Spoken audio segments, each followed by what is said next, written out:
Is it working? Are we live? My chat went away. 1 second. Ugh. Piece of absolute junk. Windows machine.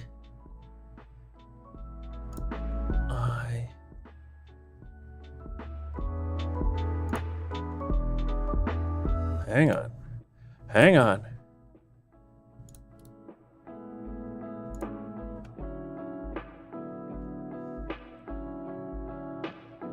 Where's my chat? Boom. That should work. How are we doing today, chat? Yeah, now I've got it. I really did become a chair. So, as is usually the case with these things, Scott is neck deep working on a video that he wants out soon. And so it falls to me to do all the work for the live stream. For those of you that have been keeping track, I have been painting Colossus for a while. I don't do that much painting, truthfully. I most of the time paint about once a week, sometimes twice. So I've been working on this Colossus project for like over 2 months, I think. I think I'm between 15 and 18 hours in on him at this point. Yes, it's the Evan Show. And we are on YouTube. We are continuing the experiment for now. How was everyone's weekend?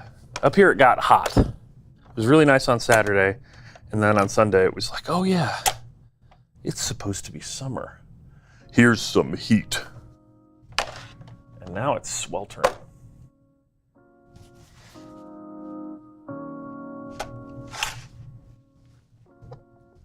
I'll switch cameras so I can show off Colossus in a second here after I get my wet palette set up.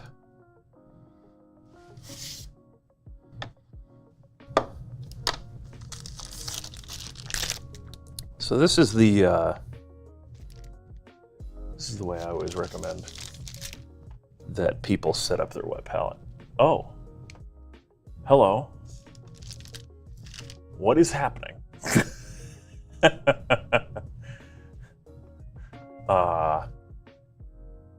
Camera?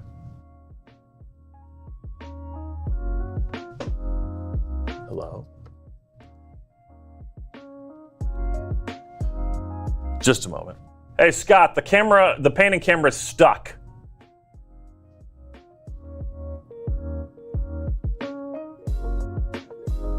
Let me see if this fixes it. It just says cancel. It's like in that connecting to phone screen forever.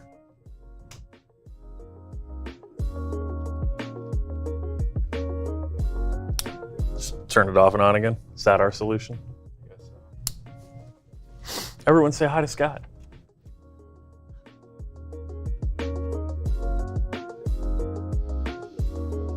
Hobby Daddy, what a name. Which one of us is the hobby daddy? I'm older. I assume the person in chat whose name is Hobby Daddy. Oh. He's Hobby Daddy. Hey, yeah, you're right. That's HUD's name on YouTube? Nice. Jesus Christ. Come on, Huddles ton. I think we have it now. Let's see. Paint, fade. Hey, am I in focus? Not really. It's focused on the table. Here. All right, you're gonna lose it. All right, but while we're doing this, here, where do you want to be? Here probably. All right. Well, I can't move the camera right now if I can't see you. Yeah. Are we gonna? Is Now we're. gonna happen? Now we're living the same life. Let's just see. Let's just wait here for a bit. See, it's making progress. There we go. It's thinking about it. I heard the camera make noise. All right. Let me help you out. Yeah. Loosen this little knob, and we're gonna aim right about there. Boop. And the framing in OBS is wrong. I'll fix it. Man, if only there was someone to sit in the chair and reframe things when they get sick of saying framing. I think actually that mic is off right now. Yeah. Sure. You hit cut or fade or there you go. Hey, look, it's Colossus. I put in some work since the last time he was on the Discord. It's looking really good. Like, I expected way worse. He's coming along. This is like the best model I've ever seen you paint. Yeah, because I've also put in the most time into this of anything I've ever painted. But it's paying off. It looks really good. Yeah, so far. I still have to, oh yeah, actually, while you're out here, I need blue tack because I have to stick this to something so I can paint this. These are the things I really need to work on. Like, he's at a point that I'll come back through and do some cleanup after I have him fully assembled. I have to paint the stupid face that he's standing on. I have to paint the arm that he's holding up in his hand and stuff. But he's pretty much there. I'm not happy with this face. I'll probably never be happy with this stupid face because it's like chrome, but not chrome.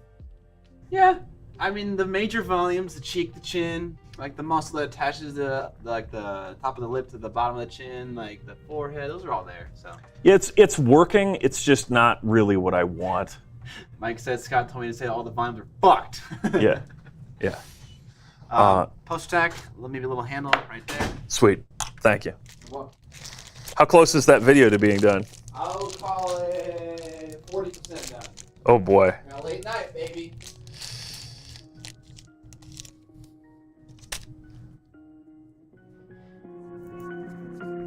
Yeah, so let's look at the volumes real quick for real, and I'll walk you through what I think are the sight lines on this. So instead of addressing it face towards you, because of how he holds up the hand, I actually think he displays a little bit better at an angle, personally. So instead of painting him from this perspective primarily, I painted him from this perspective primarily, which is why this highlight on this leg, there's one on the outside of the front of his quads, and then there's one on the inside edge, and that's so you can see the, here, hang on, I have to face it for the camera, not my eyes. Let's see, you can see the highlight, the NMM there. It does read fine from here too, right? And then on the back, I love what I did with his uniform on the back more than the front. I'm not completely sold on the front, but the back, I think that's the exact effect I'm looking for. So you can see I embraced a bit of the comic book style. I haven't figured out where I should be putting black lines on his ass and the back of his thigh here. Like, obviously I have these folds and there's a little bit of black lining there, and there's a black line on this fold here too. But I'm trying to nail that illustrated style, and like up here you have a guide because you have the muscle volumes and stuff. But down here, it's just like a loosely fitting Speedo. They can't give him like defined ass cheeks because that would be wrong. Even though his uniform above his belt literally is just painted on, aside from the little lips on the edges of the shoulder things. Like, it's just vacuum sealed to his body. But as soon as you get to his crotch and stuff, oh no. It's just normal tight clothing. But yeah, so this is all gonna get some more stuff, but I figured I shouldn't put in a ton of work into his feet because I'm totally gonna ace it when I'm working on the base. So I'll do the base stuff first, and then I'll come back through and do the bottom half of his uniform again. Same thing for his gauntlets. I kind of sketched those in, and then I'm like, this one I could finish now, but the one up here, I'm definitely gonna have to put in some extra work once I put it all together, and then I go, oh yeah, actually it's too bright or whatever. So yeah, I'd like to kiss his shiny metal ass, right? Give me naked Colossus. Is that the Deadpool version of it? Okay, so he's focused a little closer. This is where he's in focus. Okay. But yeah, I'm pretty happy with him. I think the reason I'm not happy with his face overall is because of the fact that the colors that I'm working with, it's, you know, a cool white down through like a Payne's gray type color. And in fact, that's what I mostly used to get the blue hues in the metal. It means that his eyes, which are pure white, don't really pop the way I want them to. His teeth look a little weird. You know what I mean? Like, it just doesn't quite work. I didn't show you the top of his head. I have no idea what to do up there because his hair is supposed to be like a black chrome, right? His skin is like a chrome bumper on a car, but then his hair is like a darker metal. And I just kind of embraced that by not putting the blue into it, but I think it's too much white up top. I'll probably have to redo that, and whatever, it doesn't matter. It's just, the frustration there is like, the face is supposed to be like the key of the model, generally. I also haven't done his belt, clearly. I'll do that last. And I just don't want people to focus on the face. I want them to be like, man, look at how good that Colossus is. Amazing. Yeah. Which is not a great place to be. But anyway, so I think what we're going to do today, he says as he starts finishing his wet palette setup, I think what we're actually going to do today is, instead of toiling away on this in areas that are probably going to get messed up, and also there's a really clear error on the black lining there. I just totally did that yesterday, and I just was like, yep, it's fine, whatever. Shia LaBeouf badge on his head. Yeah, exactly. The bag, yep. I think we're going to work on this Sentinel arm, and that means that I have to figure out what colors the Sentinel are. Pink and purple, right? Because we're doing 90s cartoon colors. The whole scheme here, as much as I think that he has a very poor grasp of anatomy, I really like the look of Rob Liefeld's art. The really, really bold contrast, dark lines and stuff. I want to come back through on this thigh and darken down this top line even more, because something I noticed when he did Colossus in the appearances that he had, he would come through and put black lines near the highlights to give it even more contrast. I did that, you can see on the framing, on the bicep here. And I did do it here, it's gotten a little sloppy. So, yeah, New York Knicks Sentinel. Then I can match Scott's Pizza Boy. Let's get a little bit more tack on here. I need like a little mound because it's such a weird shape. Okay. So we have his hand to paint. This is a really annoying thing. I'm gonna have to like paint one side and then stick it and then paint it on the other. Here's the Pro Acryl Primer in action. You see that little chip there? I love painting on Pro Acryl Primer, but it doesn't matter how long it's had. I primed this model a year ago because Scott told me if I bought MCP, we would play it in March of last year. And I bought these during like the summer sale. Yeah. I don't think there's anything wrong with this face, Stoogie. I just don't like it. I think that fundamentally it's fine. It's just not the best part on the model. And partially I think to save myself, I think a little of it is the sculpt. The sculpt is fine, but like you have a really great body for the most part. There are a few of these, you've got like the Colossus lines. Some of them just kind of get lost. There's ones in the armpit here that just kind of go nowhere and don't work. This side of this arm I don't think is very good, both because of me and the sculpt, and that's where the mold line is, and it kind of, once you put some plastic glue in there, it just kind of Metal Arnold. Yeah, pretty much. I do like this sculpt. I think it's overall very good, but I think the face doesn't do me favors. It's also incredibly, part of the reason that he's shaded like this is because of the arm. The other part of the reason is because it's incredibly hard to paint in there because of how close his shoulder is to his face. I don't know if you can see that shoulder muscle in there. So you don't have like good angles to get in there without just completely annihilating the rest of the model. I think that if I was to give advice on how to paint this, it would definitely be paint the face first.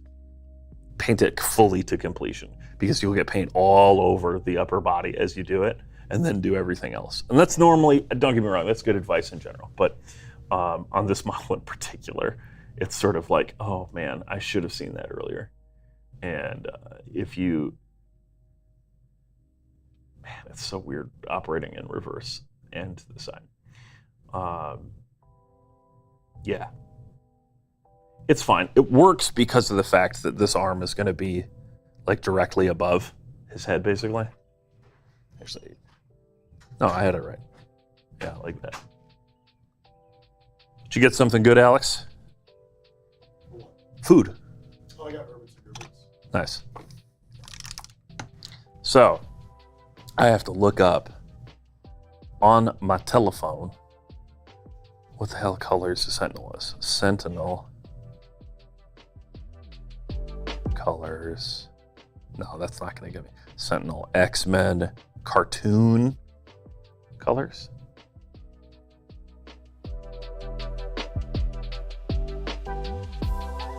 I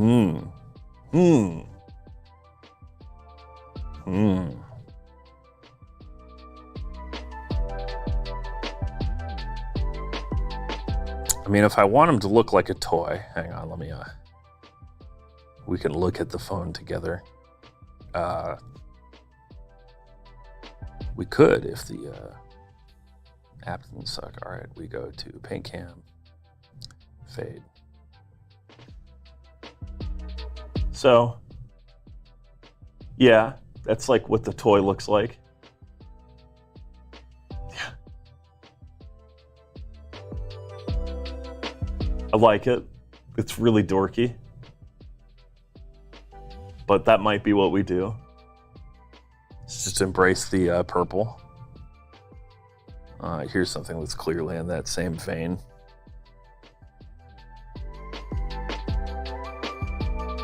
So we've got a plum color and a dark red, darker than Colossus's uniform. That's a nice point of reference. I like that.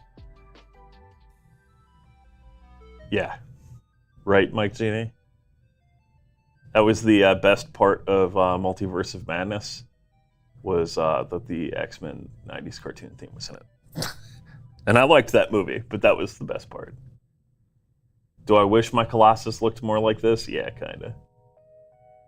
The bitching that I've had about the model is there are like cartoon style Colossuses that I think I like more. All right, here's a frame from the cartoon. From the first episode.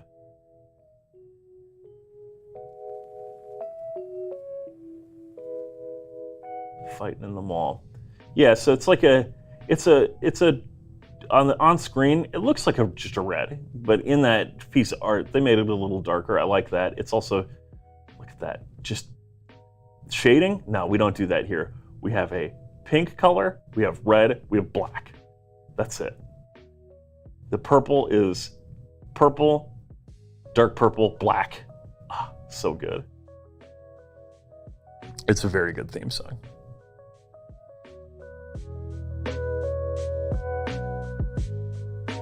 This one looks a little desaturated. Yeah, this is more of a burgundy color in this frame.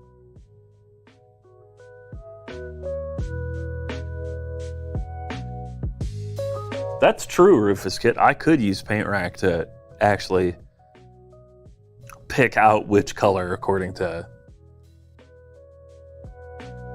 their space brain. I don't think it's very hard. I think we would just use burgundy as our main basis. Uncle Sturburn, we're just experimenting at this point. We want to see what kind of discoverability we get. We want to see if we get more views on the VODs, if we stream to YouTube, that kind of stuff. So, yeah. I don't know if we're even going for a whole month. He said a month, but then I think he forgot that it was the middle of July. So we'll see. I don't know. We're just doing it for a few streams in a row to see if we can garner an audience over here. Candidly, in many ways, I think both of us prefer the workflow of YouTube, but like the environment of Twitch more.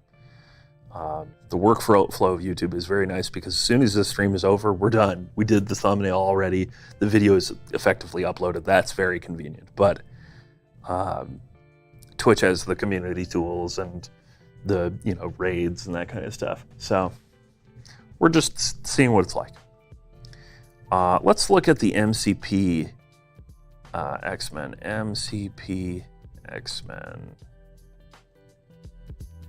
No, Sentinel. Sentinel.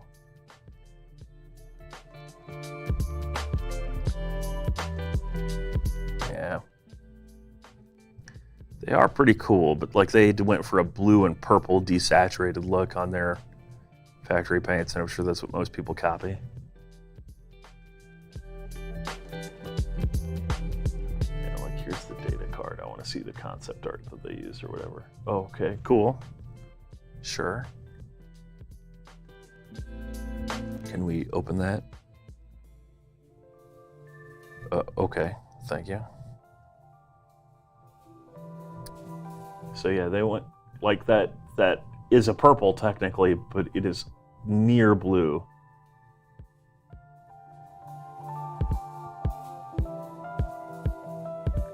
Yeah. Yeah, Uncle Sturban, you pretty much nailed it.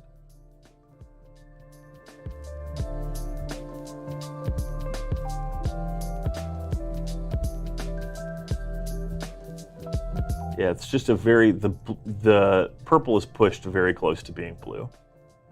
Like this is what I would call like a blueberry color. Because blueberries are actually purple, but only just. The other key thing here is that these Sentinels look more robotic. The animated series, the Sentinels are basically just a guy. They just have a robot head and then they're scaled way, way up.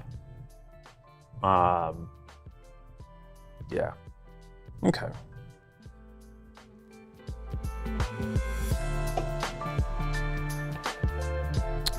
Let's, I liked this piece the best, I think. Even though I think this is fan art. But the colors on this, I think, are what I'm going for. And since I have a hand here, right? All I really need to worry about is the purple.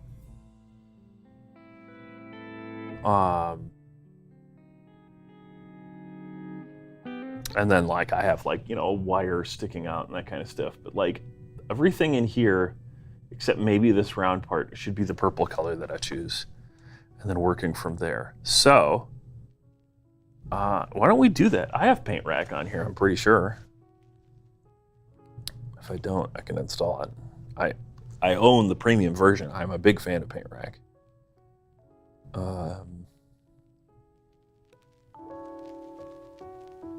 The question is, did my library carry over? No. God damn it. Yeah. Okay. That's great. So, Pro? No. I just have to... how do I adjust my library settings? Manufacturers. I don't own anything from them or them. Them. Oh my God, there's so many brands. Holy Jesus Christ. Can I just unselect? Yeah, deselect all. Keep those because I have a bunch of stuff from those. And then where's my Pro Acryl? Oops. There we go. And then we go over to Pro Acryl and yeah, I'm sad. I'll have to see if I can import my... Yeah, I don't have any Pokemon paint. I do have some golden paint and some other stuff. It's Yoji, watched live for the first time. I do have some other stuff, but those are the brands that I actually have like a good amount of stuff from that I kept there. But I'm gonna have to go through and like rescan or whatever. Color tools. Let's screenshot this. And then we go into images, grab an image. Open in color tools. Pro Acryl. It says transparent red is the closest thing. I actually believe that because the transparent red is actually like a lipstick color. Burgundy is 2 steps off, but that's fine. That's probably what we'll base in and then use the transparent red to push it in directions. Hey, I love my Pro Acryl. I got a big old pile of it right in front of me here. I already got out most of the colors I think I'll need today and then some. So yeah, I think that we're gonna work primarily with burgundy, mahogany, and transparent red to get what we want. Am I excited for X-Men 97? No, because I don't get excited for things really, but yeah, kinda. So yeah, let's get this party started. Let's see here. I've got burgundy somewhere here. Burgundy. We might need a bit of burnt red, so that can stay there. Transparent red.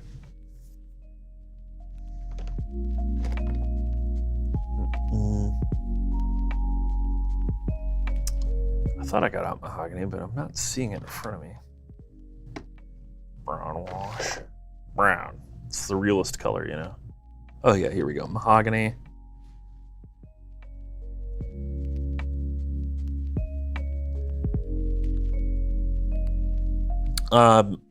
It's actually not that. I just tend to not get excited for I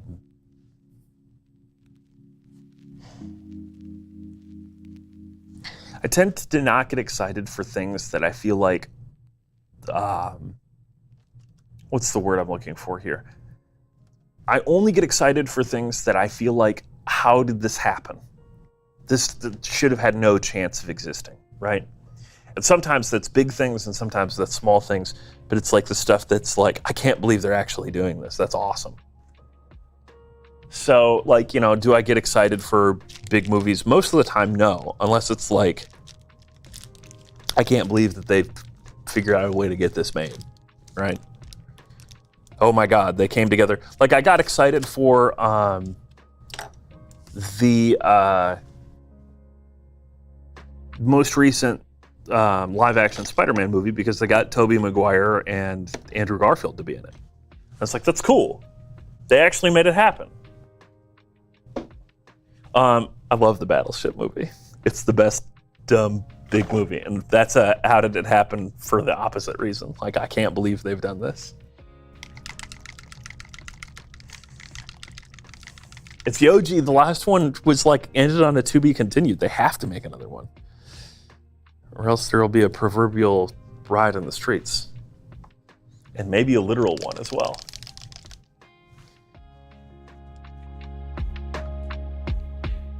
And I'm okay with it because Fast and the Furious is the best.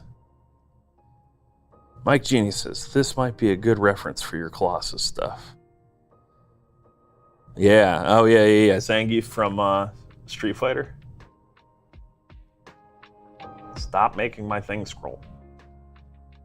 That's totally Zangief's fan art, right? Zangief's pretty cool.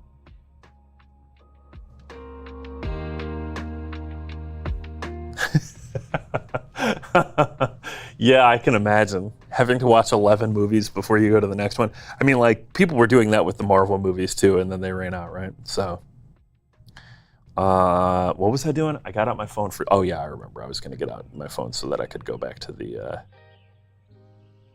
scene switcher. Hello. I love. This is the Stream Deck right now. All these buttons should have things on them. They do work right now. There you go. It just doesn't show anything. It's so annoying.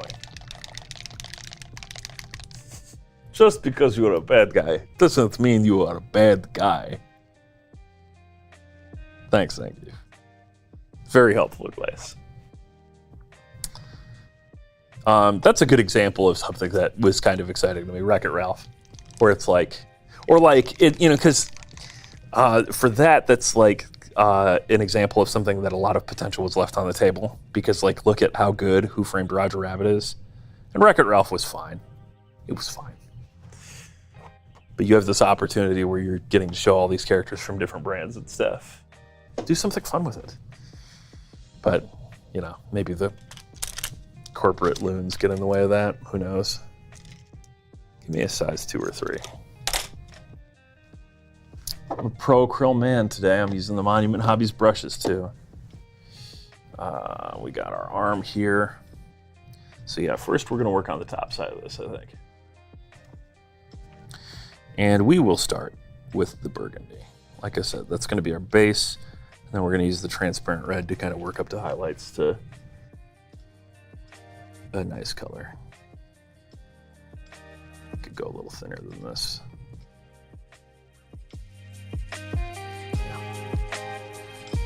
A little thinner.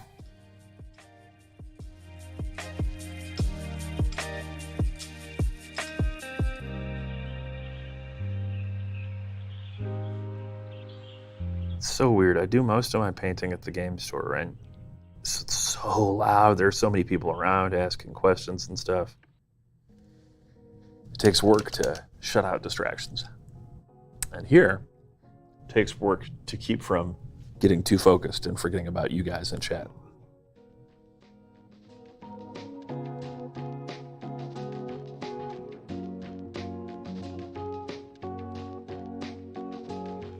Luckily, the coverage of Pro Krill is very good, but also Burgundy is better than a lot of the reds. You know, red and acrylic is a hard color to get coverage out of, especially since I'm painting on top of black. But the Burgundy seems to have better coverage than the bold red, and the burnt red has pretty good coverage too, I'll admit, but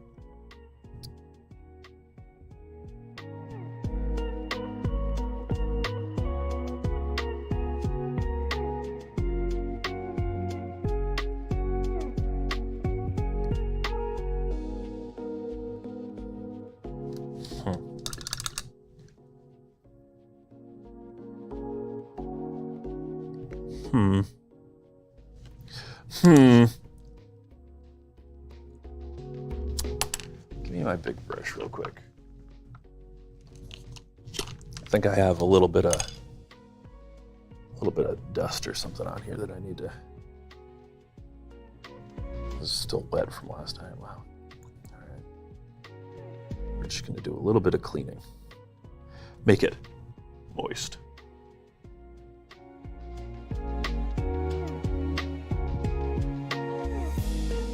So I saw a couple of lumpy lumps, and I don't think that's coming from the paint itself. It's not a big deal. It'll settle down as it dries, but just make sure. This has been knocking around the miniatures case because there's no good way to store this little piece and keep it with Colossus. All right, that should do.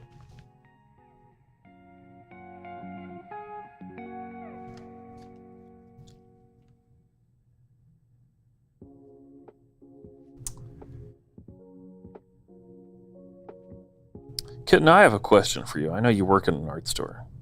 I am thinking about picking up some of that Maltau Chrome alcohol-based paint. I know it's like a refill for their markers. How do you think that stuff would actually stick to a model without primer on it? Because I am working on my 40K Force. It's almost what I brought in for the stream today, but I didn't have the LED that I wanted. Yes, I'm doing LEDs and minis again because I'm an idiot. And all right, so you have a robot, right? It's like the size of this Colossus in here.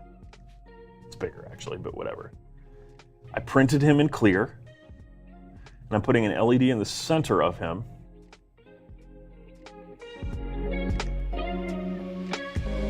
Well, okay, so here's the thing, Mike Genie. This is what I'm explaining. All right, so instead of primer, because if so it's printed in clear, right? I have a clear softball-sized piece of resin, and I put a single LED in the middle, and I want that LED to shine out across the whole model. right? Because it's got like a glowing eye over here, and it's got like little ports and stuff.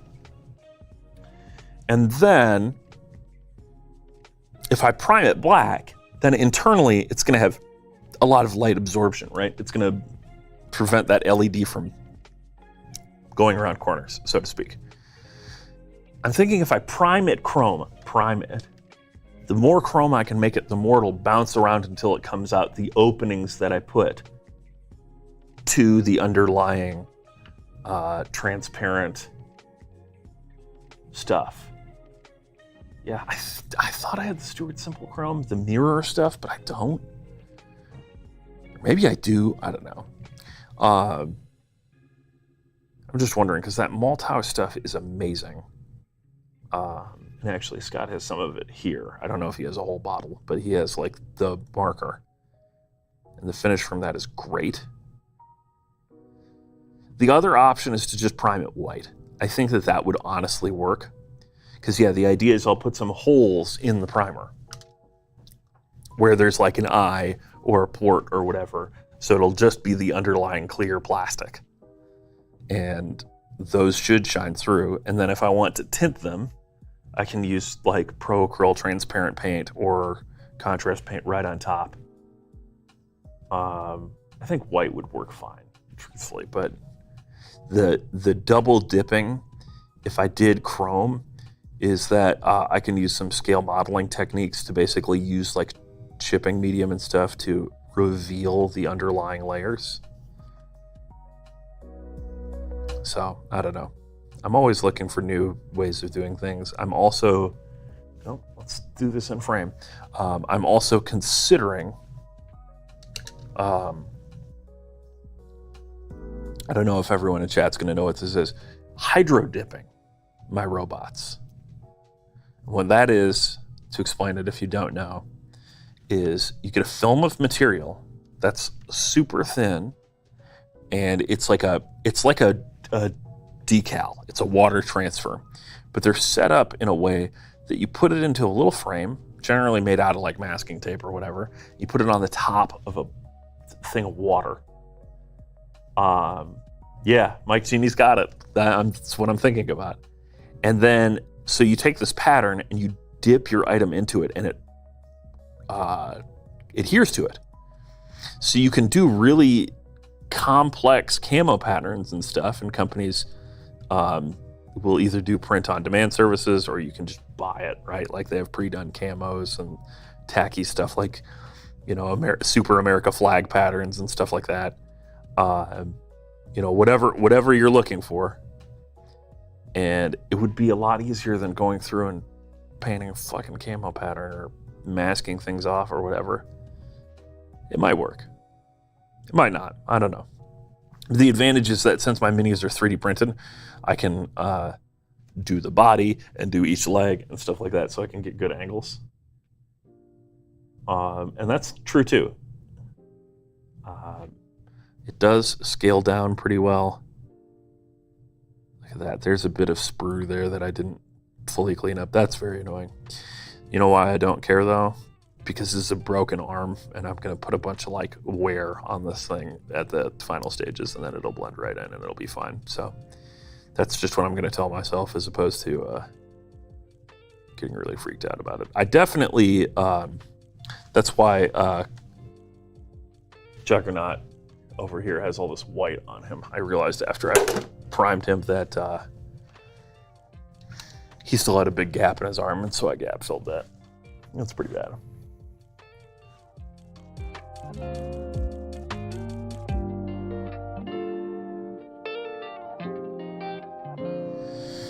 Yeah, so I was bitching at Scott over the weekend.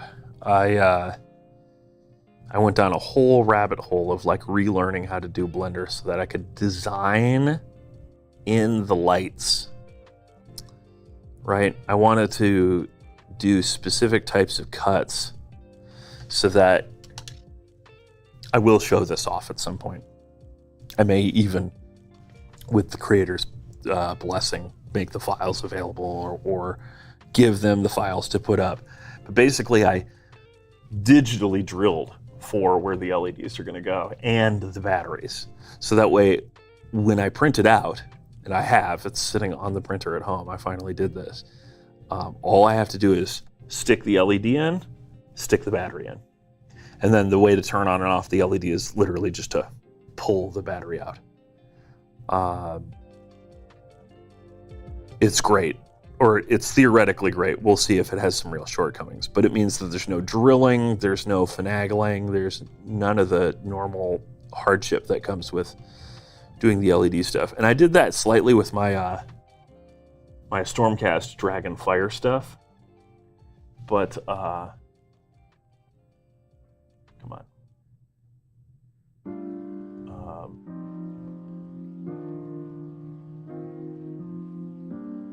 Sure. I did that with the Stormcast Dragons where I pre-did a hole where I knew the LED was going to go, but it still required a lot of manual work. This should be literally just drop it in and it's ready to go. But while I saved myself a bunch of work on the model itself, I spent pretty much all day yesterday working on this. Or not all day yesterday, excuse me. Today's Tuesday. All day on Sunday.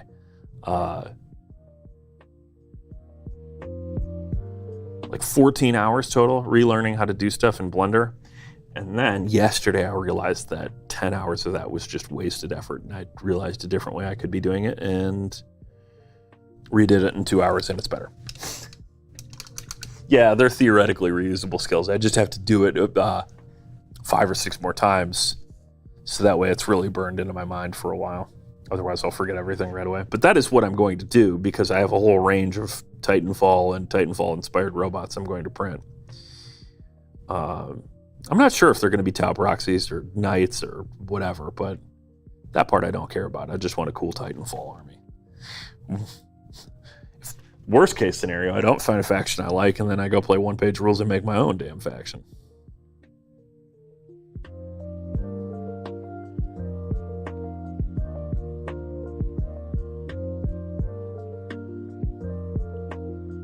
Burgundy.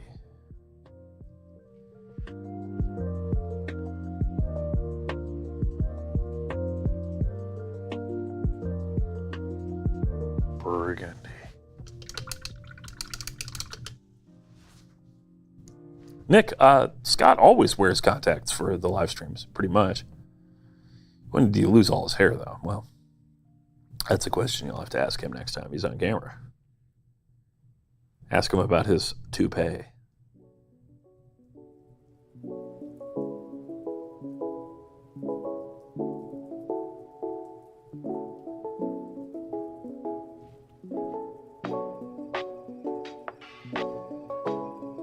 Just for streaming. The kitten. Most of the time he wears glasses. I think he's started to wear contacts more often, but I think it's mostly just to remain used to them. All right, we have a pretty solid base coat of burgundy here. I need to go over the fingers a whole nother time, but that's fine. This thumb is kind of weird. Let's, I want to change the angle a bit so I can actually see this.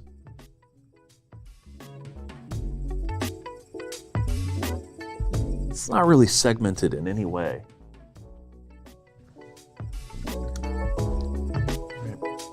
Here, hang on. Shaky camera. Let's go in a little bit. You see what I'm saying? Oh. No seasick. No seasick.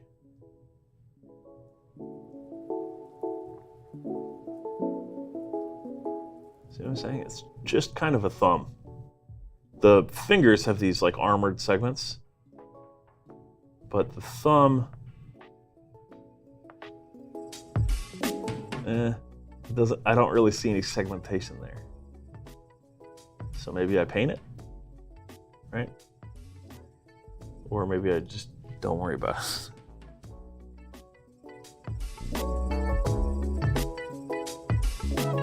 Because I figure the inside of the hands I'll probably do something more interesting with than just the normal burgundy. You know, give it metals or whatever. Edgeware, etc. Like these outer armor plates are the painted ones, the ones that are Sentinel Co. or whatever. Who the hell makes Sentinels in X-Men? I don't remember anymore. I even saw Days of Future Past when it's revealed that fucking Tyrion Lannister went forward in time to make Sentinels. All right, let's zoom this back out so I have a broader frame. And you can go out further. Yeah. That's gonna wiggle a little bit, sorry. Wiggle, wiggle, wiggle.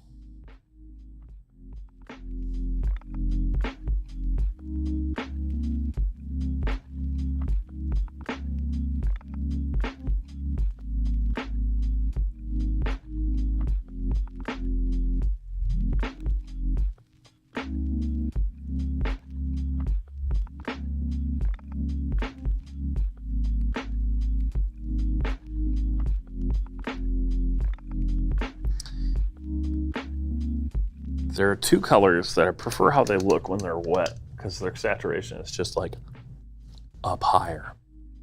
And those are reds and blacks.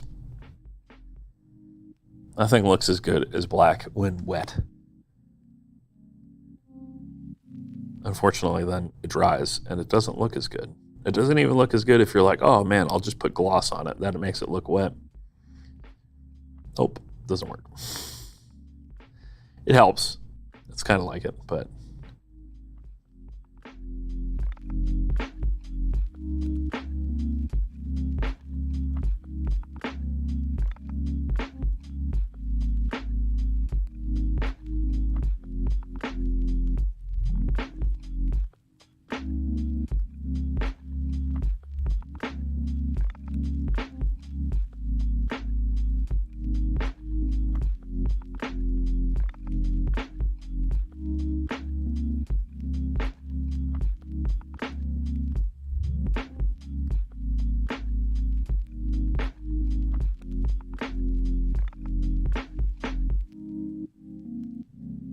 Carbon black by golden stays shiny. It's not the lack of shine. Even when you put like a really shiny varnish on it, it just doesn't look the same as the depth that you get when it's just wet, greased up.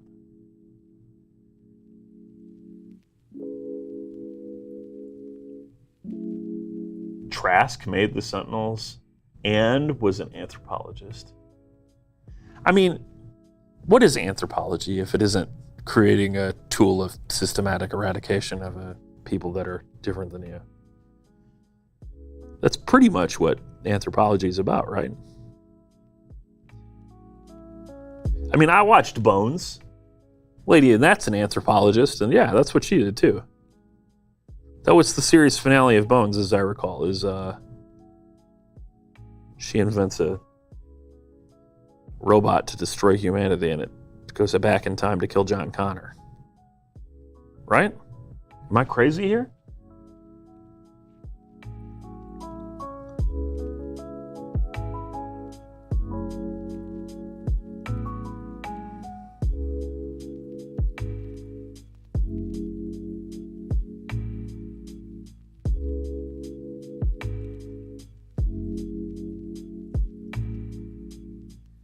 This is a very nice color.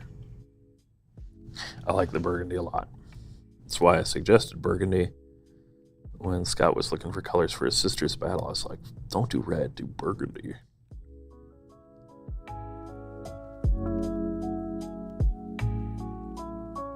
These edges back here. Don't really care if I get it in the cracks where I'm thinking I'm gonna put more regular metal colors. Here's the question, and I already know what people are going to say, but is it a total cop-out if I just use true metallics on like the interior parts in there?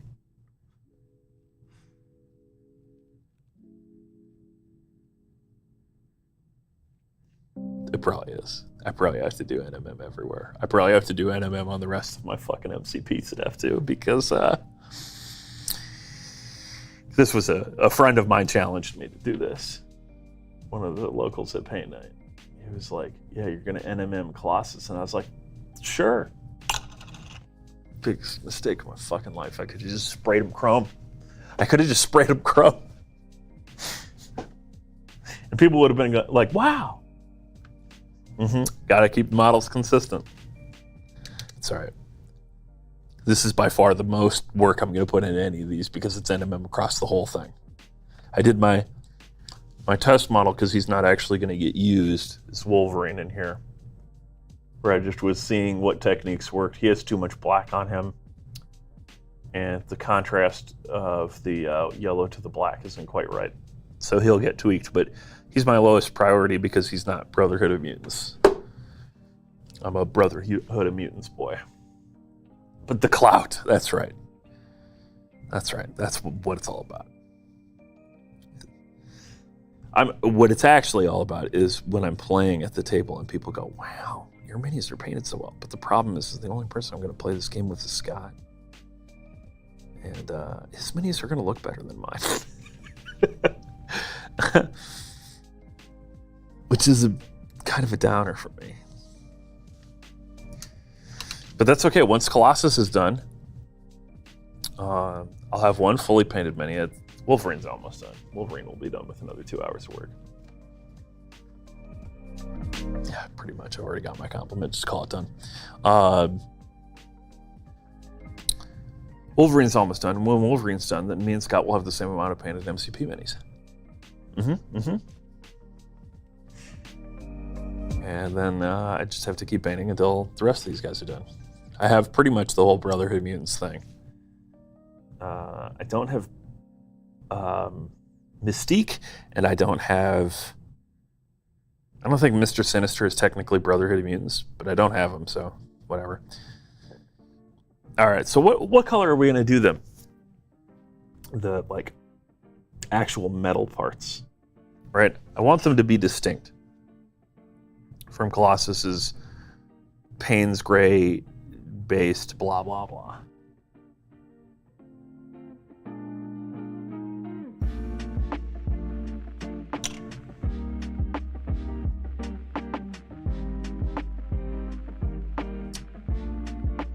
We could go darker, we could go lighter, we could go, I don't know. Maybe we just embrace the purple color since we want to allude to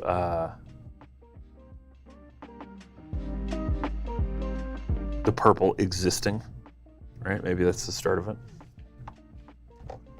Let's go back to the paint rack.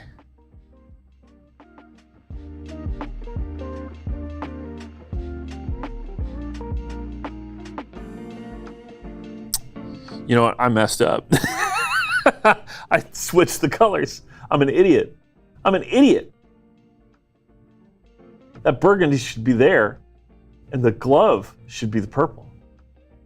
Shit, man. I did reverse color scheme.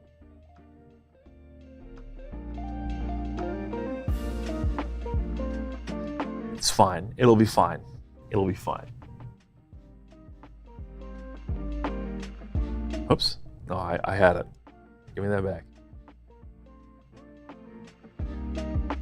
Open and color tools. That's what I need to pick. Pro Krill Plum. All right. Plum purple and transparent purple. It's the three closest matches. We got plum on the table. I got magenta. I got purple.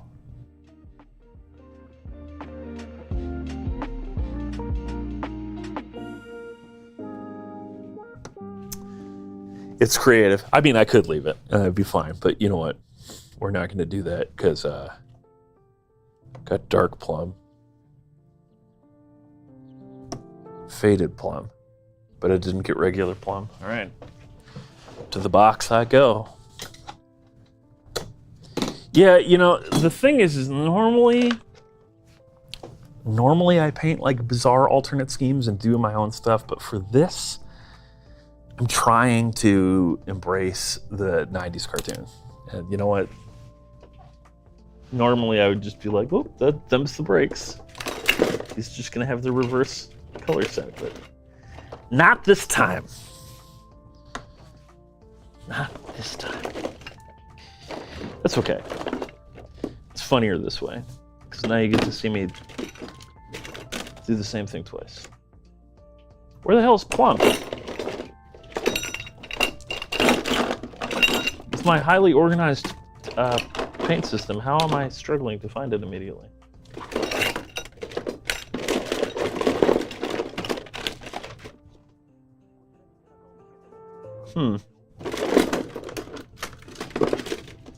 I'm sure you can hear how organized that sounds as I literally dig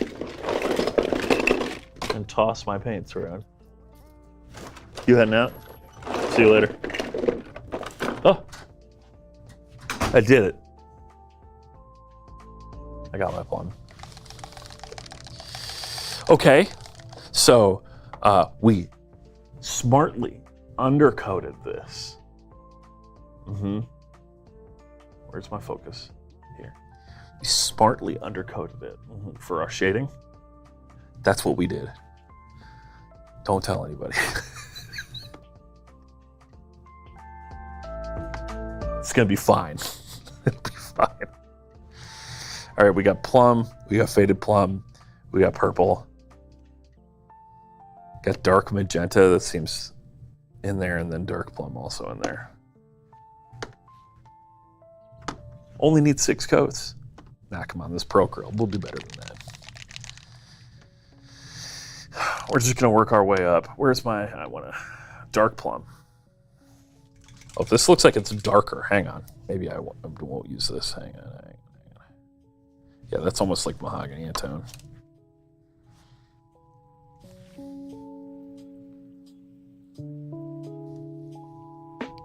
Yeah, that's a step down. So we'll use that for shading. We'll also get it on our hand. That is the Paint Rack app. It's really great. There's a paid and unpaid version, and like the difference is just how easily you can ingest the paints. And I think it costs like $2 or something to buy it. Highly recommended. Very, very useful tool. Not only for matching paints, that part, there's a certain amount of movement in all that stuff where, you know, how right is it really, it's unclear, right? Because, you know, measuring exactly what color a pigment is and blah, blah, blah. But it's a nice place to start. But the thing that's really useful about it, and the thing that I use it for all the time, and why I was so sad to see that my library data didn't carry over when I had to buy a new phone on an emergency, not surprising that there's not cloud backup or whatever, is you can keep track of exactly what paints you own, what sizes, how many of them, all that stuff.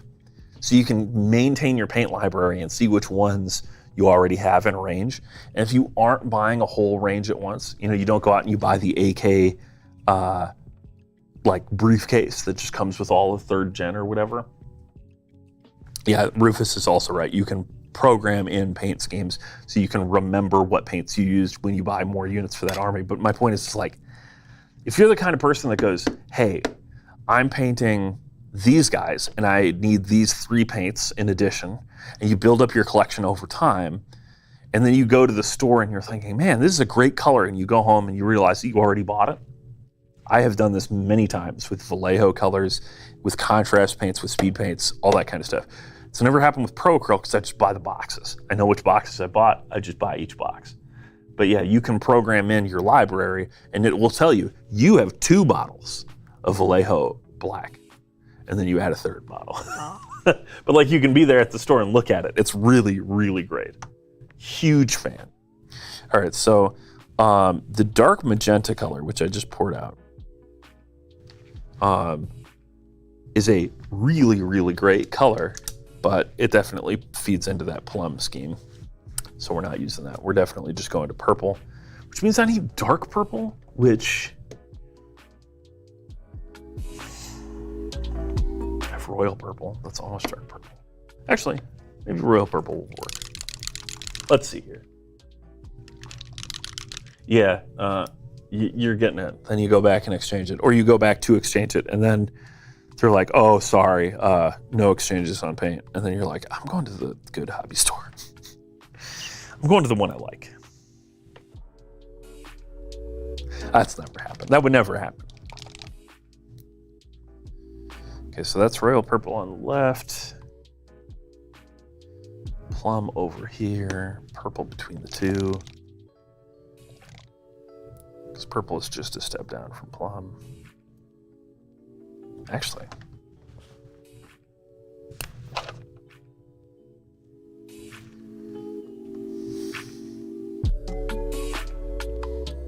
Let's do a test.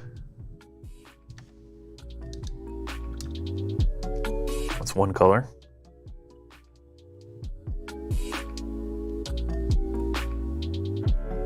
Keeping in mind that the camera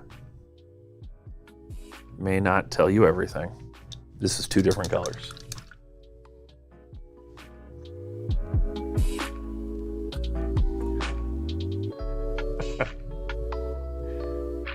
I just clicked on the bicep. I got so focused on that nice color on the bicep. So these are two different colors according to ProChrome. They are very close. I can see the difference where it's thicker. Over here, it gets a little darker than here, but it is very close. Closer than most ProChrome shades, I'd say. All right, so let's just pretend that this never happened. That's what I have to say.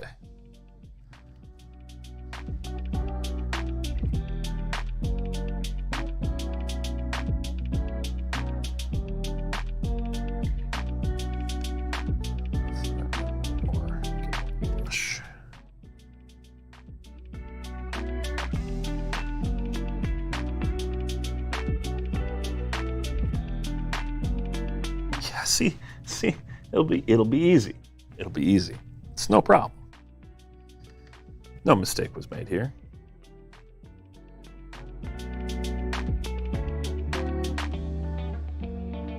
Never made a mistake in my life. Everyone knows that.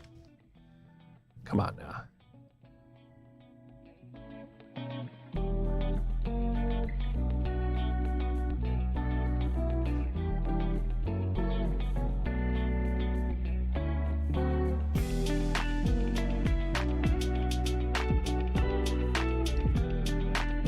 I'm actually putting it on quite thin right now. The coverage out of this is just quite good. This royal purple color is, thank you. Vince Venturella. Oh yeah, there we go. The Signature Series. There's a bunch more of those coming out pretty soon, I think. They've been talking about that. Man, why is my focus all the way back here now?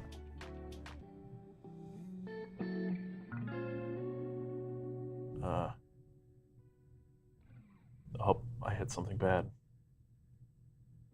No, go back. Ah, crap. Scheisse.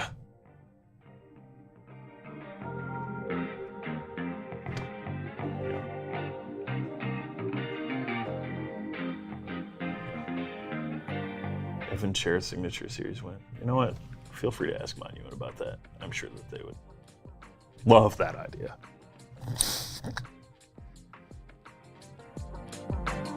The Chair Paints series. That's cool. The problem I have with new signature sets is I don't have any more room for paint in my toolbox. So I'm gonna have to stop carrying every paint that ProChrome makes with me, or get a new way to carry paint, which I don't want to do. I don't want to do. I don't like change.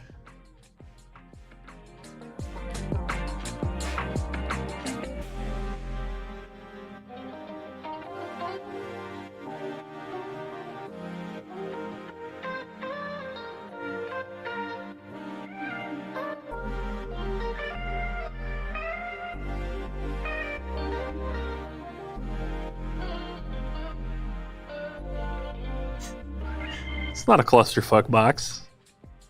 It's well organized. I know where everything is. Everything is in there. So it's organized. right? It's like having an organized office. I know all the paperwork is in my office, so it's organized. Easy. Got him. No one can argue with that logic.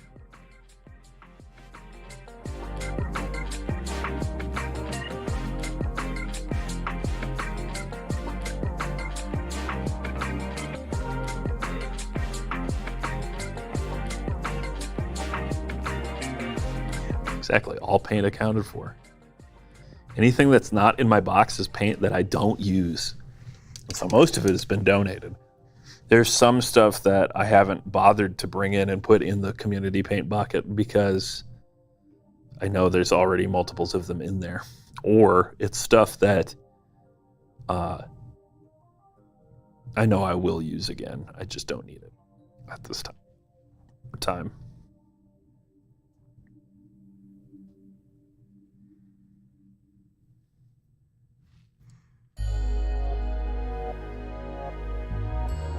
Well, it's moving towards purple.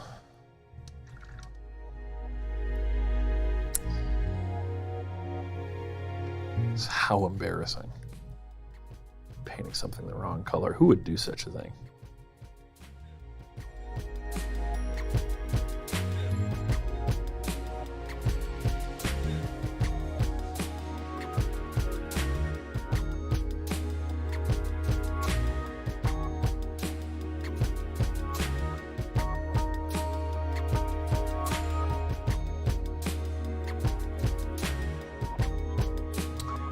Just Legos Paint Night is on Monday night at the Source. We have been filling up. I would say that this summer, every Monday, we've had between 25 and 30 people painting together. It's at 6 p.m. Runs until 9. I often show up a little early because I help set up, put tablecloths out and stuff. Occasionally I'll stay late when the store will let me. Cool people get to do that.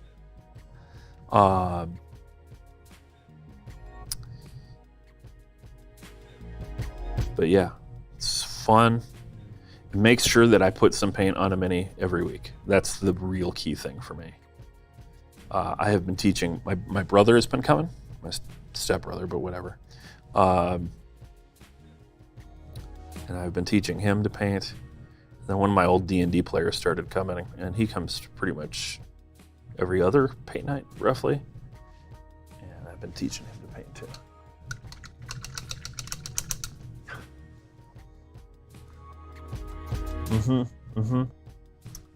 Mike Genie isn't allowed to go to Portillo's. This is true. But if you go, bring me a hot dog, Chicago style.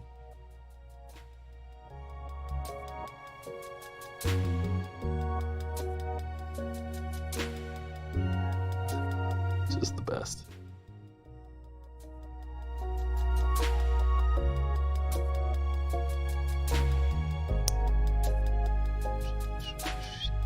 Purple, purple, purple. Everywhere needs to be purple. Everywhere that was burgundy anyway. All right. I think there's some more stuff on the underside that I'll have to get later. In fact, actually, I'm going to twist this around the other way. See, I can see burgundy spots. Unbelievable.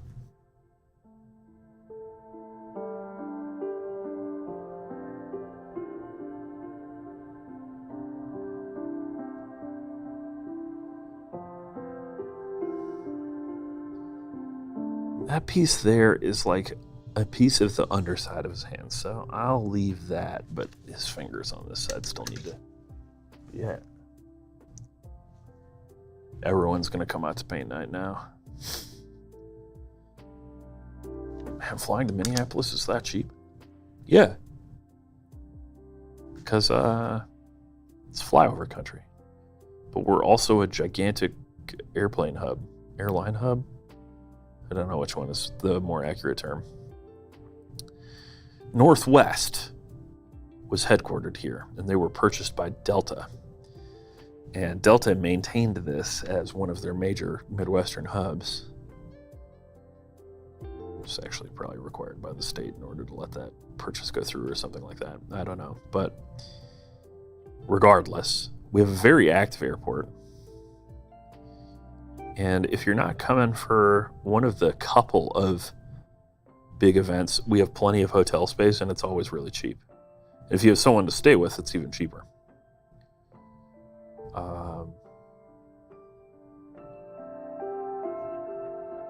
We used to have like great direct flights everywhere too, and we probably still do. I don't know, I haven't been traveling for a while.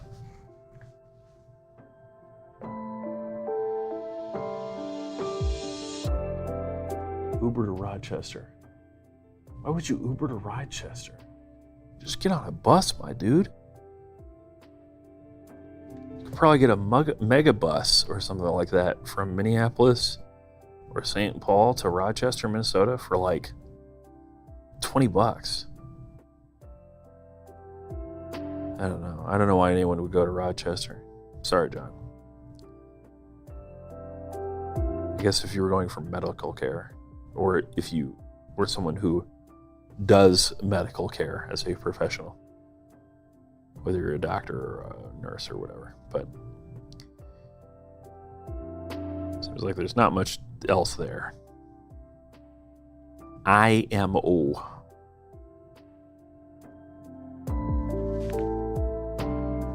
You lived there for 2 years? I'm sorry. I apologize for making fun of Rochester. Greatest place in the state.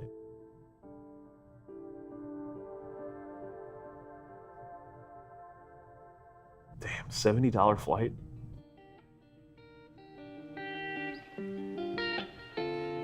Downright affordable. That's what that is.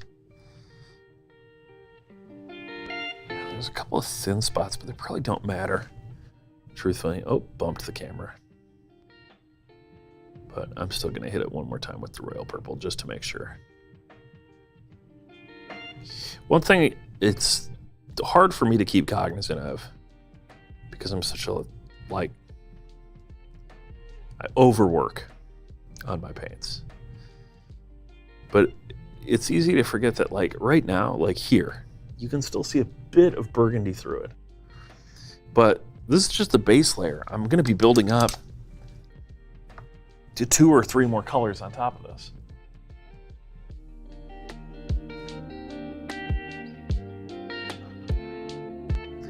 Adric Knight, just do the smart thing and wear chainmail. Boom, easy. Also, that could happen on a plane. Yeah, skip lag. I don't know. Excuse me.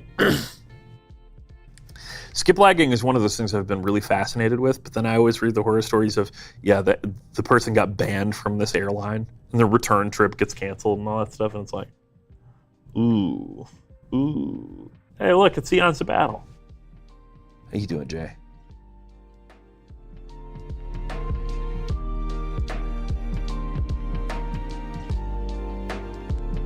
Let's mix some of this royal purple and regular purple together.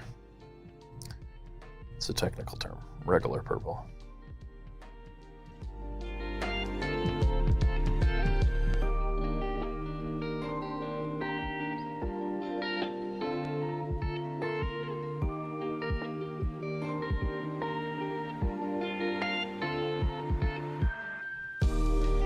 Go over most of it. Ending just short of the bottom edge.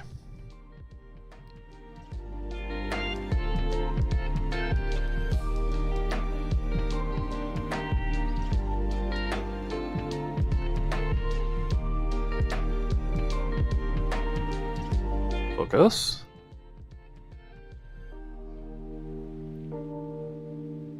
So I'll go over what we're doing again in a minute here, in case it's not clear.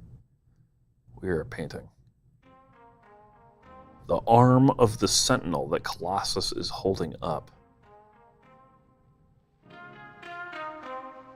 And I'm in NMM hell forever. Because I'm going to have to do not full-blown metallic effects on this since it's painted, but still want to die. How's this color-wise? Is this going to work? Mm-hmm. Mm-hmm.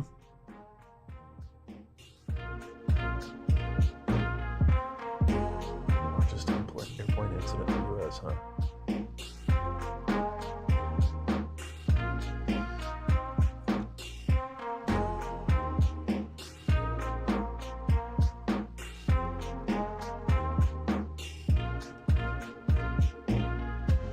Largest airplane incident. I mean, my mind jumps to the September 11th attacks, but there's probably something else. I guess it depends on if you count all of the airplanes together, right?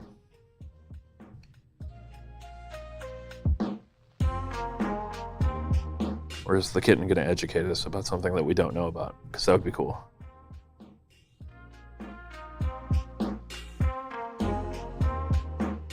Ah, okay.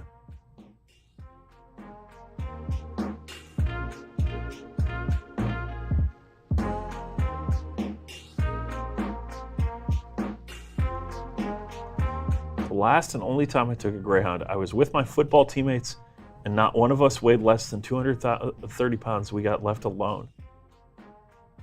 I don't understand. I feel like I'm missing something. Adric Knight, yes, this is all Pro Acryl. I don't only use Pro Acryl, but of the things in my box, Pro Acryl is 90% of it, I think. Maybe more. Because I carry around the entire Pro Acryl range, but then I have some Citadel Contrast, I have some speed paints, I have some a couple of Vallejo colors. I have a bunch of effects. I have like a lot of the AK diorama stuff. How's it going, Scott? So good. The easy part now. The easy part, huh?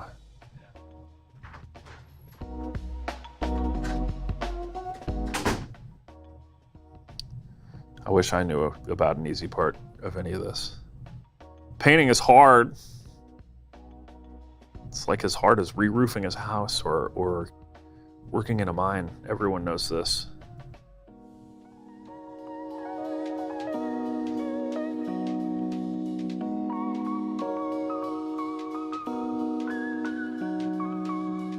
Oh no, I mean, like, I understood why you were talking about Greyhound. I just didn't understand what the 230 pounds are you being left alone. Like, that's what I wasn't getting. It's like, yes, I get it.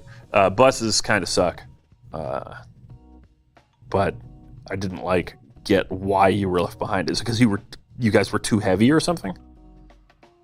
Is there a weight limit to buses now? Did I miss something? Because that would be very bad for me. Because I'll tell you what, I weigh a lot more than 230 pounds.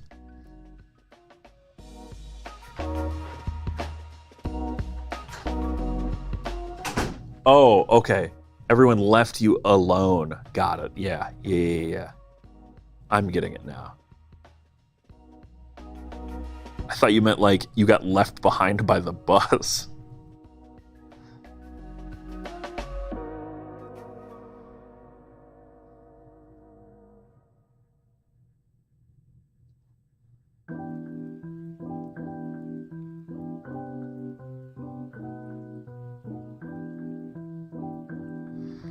Not really happy with how his fingers are looking. Yeah, I got it, Adric Knight. I got there. That was on me. It was because of how I put that on too thick. That's fine. It doesn't matter. It doesn't matter. None of this matters. None of this matters.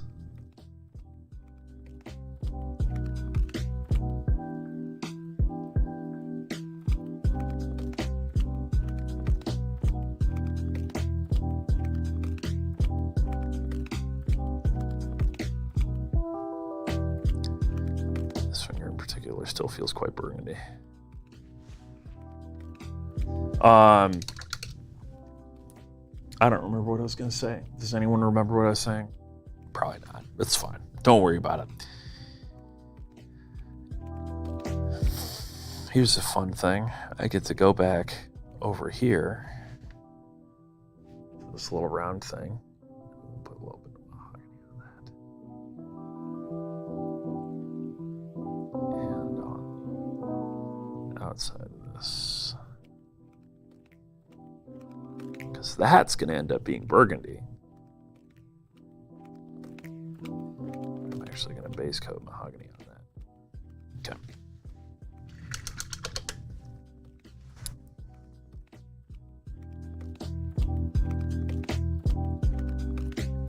Yeah, I stopped running mine somewhere in the middle of the pandemic. Hive mind got too toxic for me.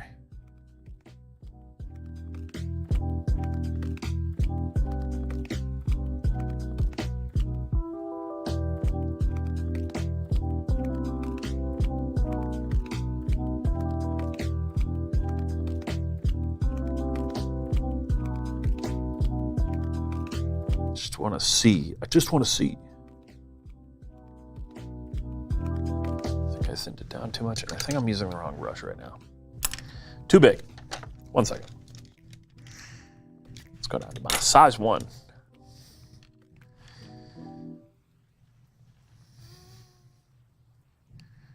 One what? Well, it's one size. I know we looked it up a while back. I don't remember what the actual thing is. I'm glad that you're glad to see me painting. I'm going to be really glad to be done with Colossus. And that's not that far off. Just a few more sessions. I think he's probably going to take the longest out of anyone except maybe Juggernaut because of his size. So, what's interesting about this, so, one thing I've noticed, and maybe this is true of every paint range, but it seems to me that Pro Acryl, maybe more than any other paint range that I am familiar with in the miniature space, changes color more going from a wet paint to a dry paint. It's like as it beds down and solidifies. Right, when I'm putting it on, this paint looks quite a bit brighter. And then it dries and I can see it, but it is like a much more mild step than I was expecting. I don't always use Pro Acryl, but when I do, I'm painting Colossus.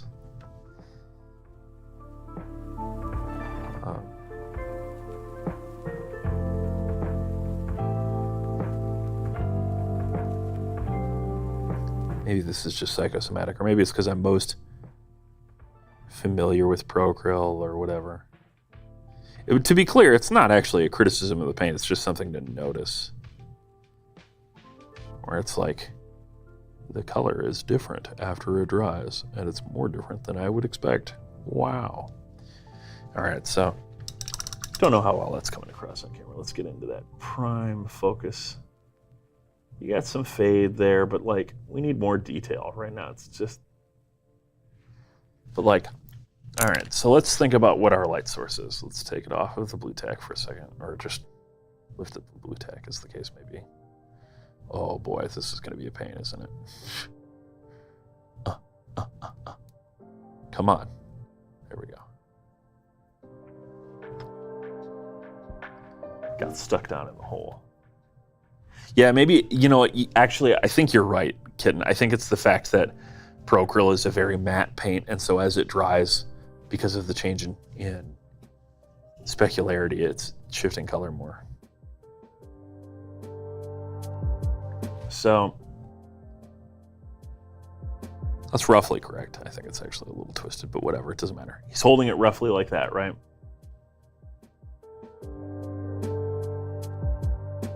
My light sources are directly above, and my prime viewing angle is here. So I'm getting a little bonus from the lights above right now, but I'm gonna show you guys my technique for how I've done all of the NMM on him. And actually, I'm realizing that I didn't actually get out white. And I want white. Pure white. You ready to hear my organization? Oh, never mind. It's right there on the top. Didn't have to dig through it. All right. I will say that under the studio lights here, this technique will not work as well because they're so diffuse, right? Oh, come on. Come on. Come on. So, in an ordinary setup, you're going to have a couple lights in your room. You're probably going to have one above you. You're going to have one above your painting setup. That's actually, it's a diffuse light in the sense that it has multiple angles, but it's going to be close enough that you can kind of get some good directionality to it. In here, I have light everywhere in a cone, roughly this broad, and out to the front. So it's a little harder to do what I'm going to show you here, but this is how I approached figuring out the placement of his highlights. So we have our prime angle, right? And this is roughly correct.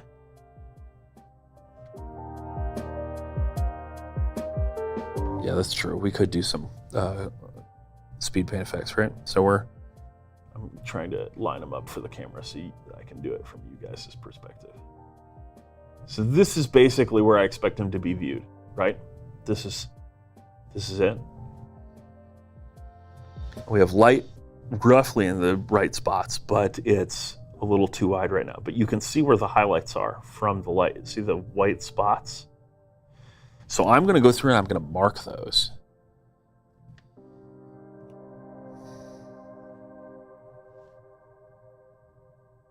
This is really awkward to do on the screen, but I'm going to try. Let me make sure I've got this lined up again. Yep. And I'm looking kind of from the camera. Right there. And then there's one right there. Edges are easy. We don't need to worry about that, but like that knuckle in particular is going to catch some. So there we go. We have marks for where we're building our highlights towards in order to match, because that's how I oriented the lighting for all of his stuff. Like, yeah, theoretically, you just ruined your base coat. But no, it's like, this is a guide. I did that for like everything on him because you can do so many fun things with contrasts and transparent paints and stuff that you can kind of use marks like this. But yeah, this is just a guide mark for where that highlight should be centered as it comes across. Got a little tiny bit of dry tip because I took too long. That's fine. So I want that faded plum.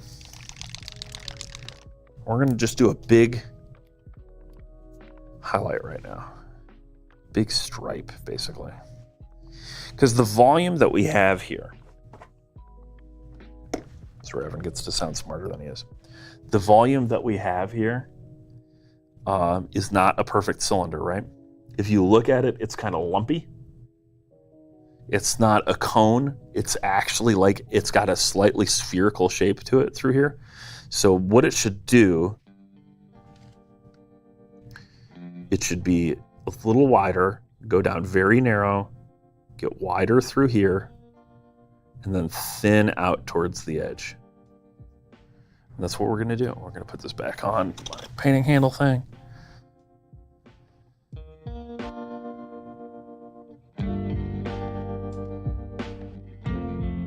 This putty is very, very tacky.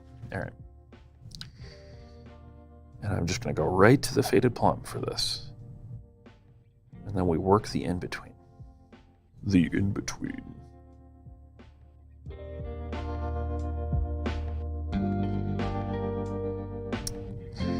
Pro Acryl's currently running a campaign called Don't Eat the Paint. Sorry, guys. I like the Army Painter speed paints. They're pretty cool.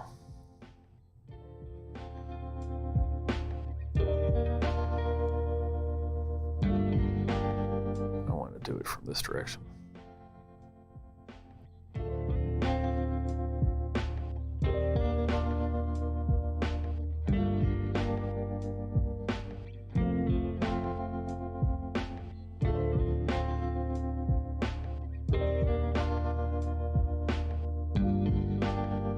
It's okay for it to be sketchy, I don't care.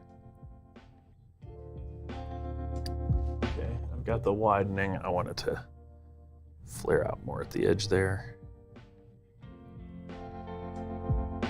So that's our line of highlight. And now if we hold it back at that angle, you can kind of see, oh yeah, that is where you catch the light. And then we've got this back part as well.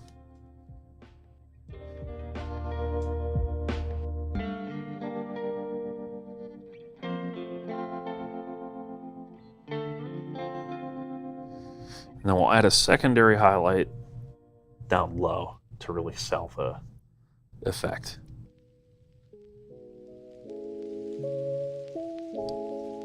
And we use this same technique as our way to weight edge highlights and stuff. Because, you know, you want it to read from multiple angles and stuff, but this is how I started like all of the angles on Colossus.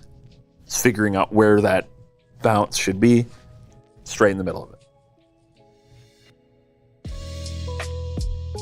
We're just not going to do as intense an effect here because it's not supposed to be like sweet, wicked chrome like his skin is.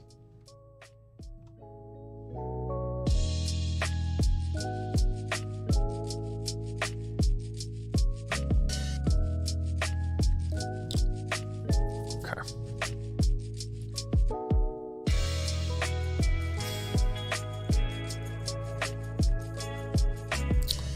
So how many people went and saw Barbie or Oppenheimer? I haven't yet, so no spoilers or whatever. I don't really care that much, but spoilers, Oppenheimer makes the bomb.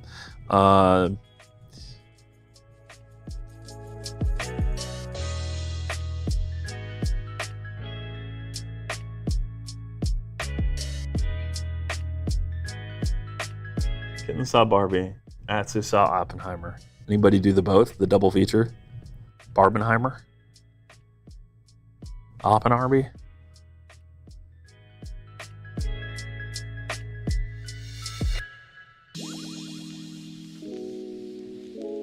What I'm doing right now is just darkening.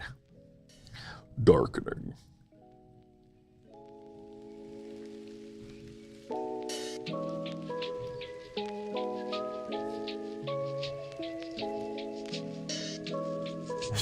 Afraid I'd have a stroke if I watched both. God damn it. Yeah, I can see it, you know. You're right.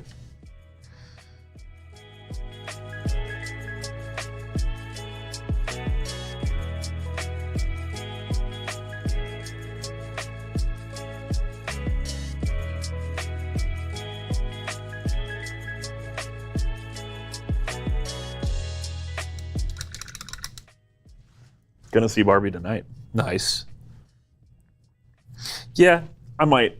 I don't think I have anything planned for this evening. I might go and see one of them. Oops, that's the wrong color paint. Don't want that.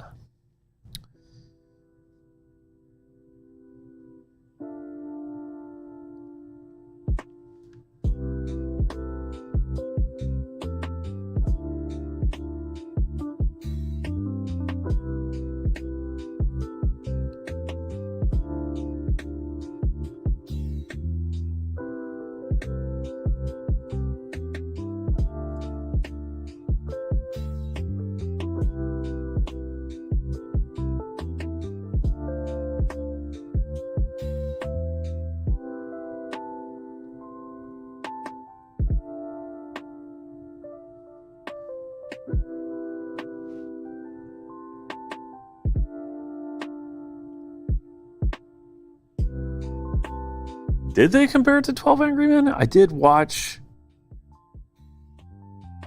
their review of Oppenheimer in the background while I was working on my 3D model stuff. I don't remember them making that comparison, but... Or do you mean their review of Barbie? Did they do a review of Barbie? Is Barbie like 12 Angry Men? Because now we're talking.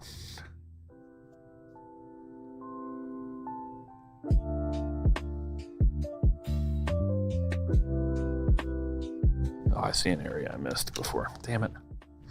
Damn it! We'll do this dark plum for there, actually.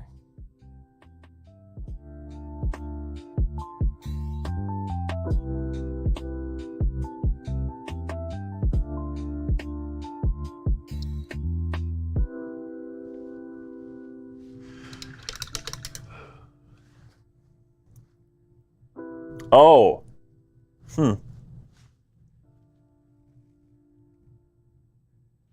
Maybe I didn't watch the whole thing. I don't know. The downside to watching things in the background is sometimes you just completely miss bits.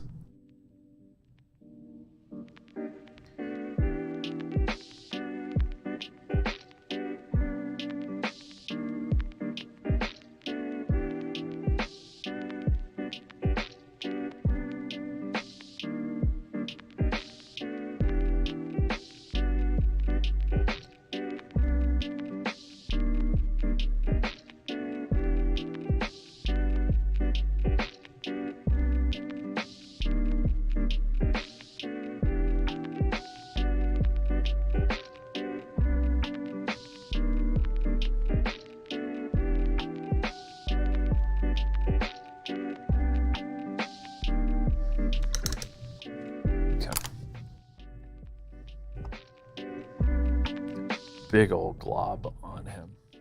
Let's see how that's working. The camera, there we go, that's the angle. I think this needs to move up this way a little bit. I think I missed. And this one is just about right, but should continue further.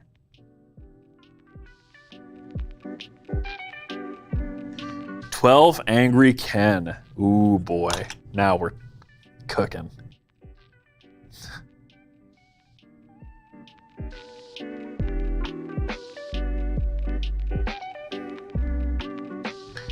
For some reason, I've had "Cruel Summer" by Bananarama stuck in my head all day. Something about it being hot does that to me, I guess.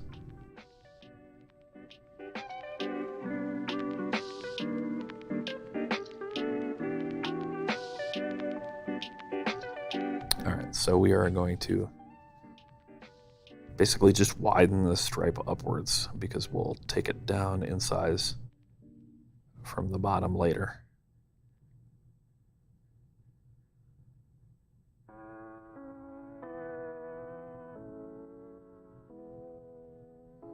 And then this one I said needed to get longer, basically.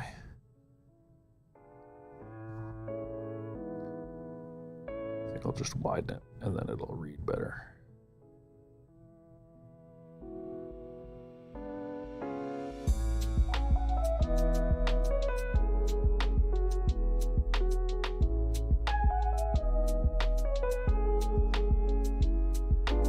It's only 93 degrees. That's true, but we've had a pretty temperate summer so far, so it feels aggressive. It is also pretty humid. Listen, I often tell people, and it is completely true, that if I could, I would live in a walk-in refrigerator. Right? Like, if that were a choice available to me, it would be a choice I would make.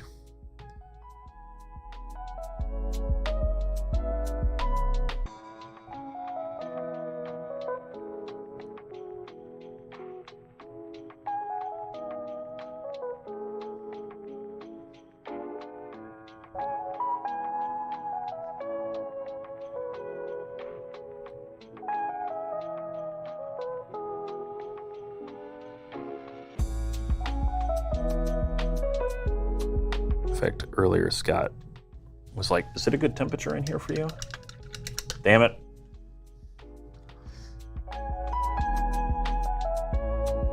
And I said, "I might make it colder."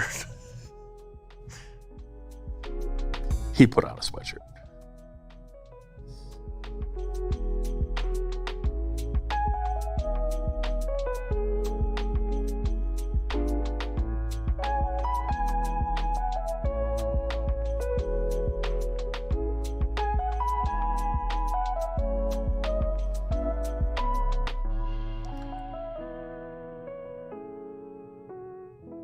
Sketching in highlights and directionality is so very annoying.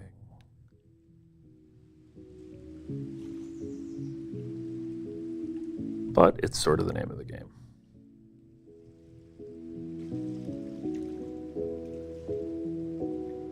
That was not good. That was also not good.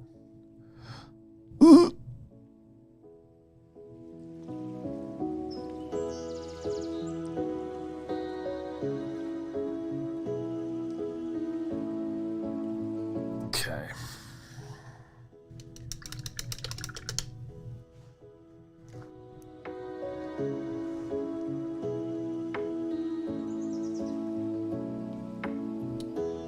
I have not painted any of my Miniacs, Jay. The truth is, because I only paint 1 or 2 days a week, I move through my collection pretty slowly. Even though most of the time, this MCP stuff excluded, I do not spend a lot of time per model. I'm very, very oriented around just getting things done. Because of the fact that no one locally is rip-roaring ready to play, that's at a lower priority. The MCP stuff is an experiment for me to push myself to paint longer, basically. But that said, I really want to build my Miniac stuff and paint my Miniac stuff. That's probably my next project, aside from my 40K stuff that I'm printing and building. But that's that may get attention outside of my normal 1 day a week routine, because big robots. Arena Rex is great, but Titanfall type robots are my #1 love for sure. I've been on a Titanfall kick. People talking about Baldur's Gate 3, that looks good, but Armored Core is where it's at for me. I'm gonna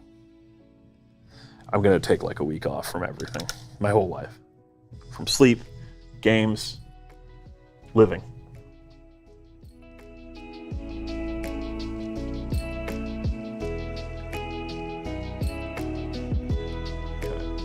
So we'll just like this. It's working. It's not great, but it's working. All right. Where's that transparent purple? I thought I had that out. And I'm sure I do. The desk is as organized as my box. There we go. Transparent purple.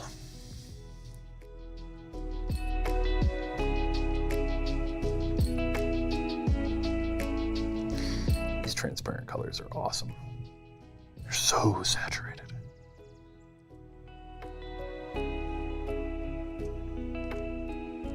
Medium is different though.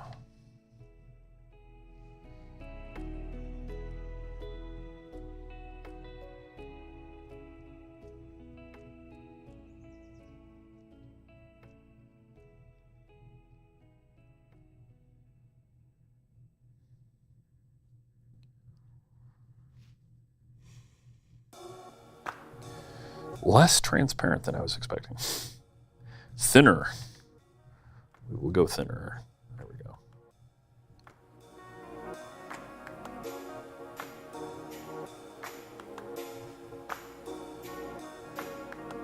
Message retracted.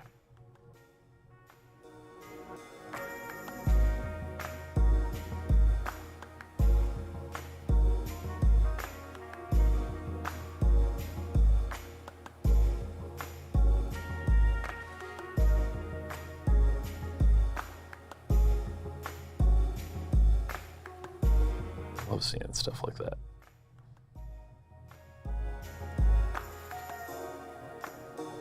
I did use a lot of transparent colors on Colossus because, or on the main part of Colossus, because what you can do is sort of cheat.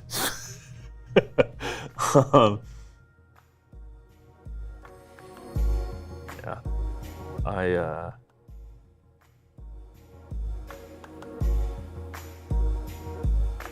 What I like to do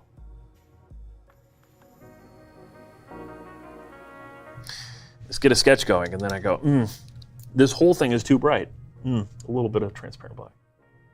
Got my gladiators painted. Oh boy. I'd be super down for that, Jay.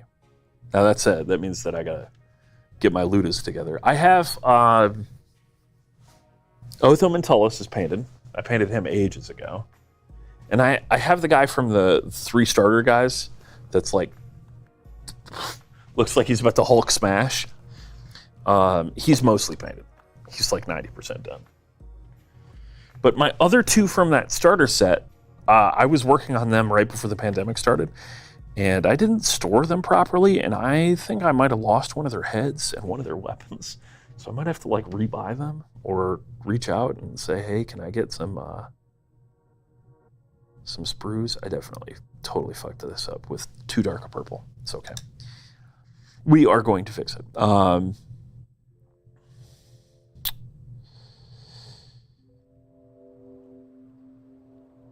But yeah, but I have a bunch of other stuff. I have a bunch of like the cool monsters. Like, what is it? Nero riding the bull? Someone riding the bull. Because that thing is like super cool. And I have, I just have a lot of it. I think Adepticon was the first time I saw Arena Rex stuff and didn't immediately buy it. Because I already bought it at Gen Con, and like every time I see someone feature it in a video, I'm like, I should buy more Arena Rex. This is a good idea. This will pay off.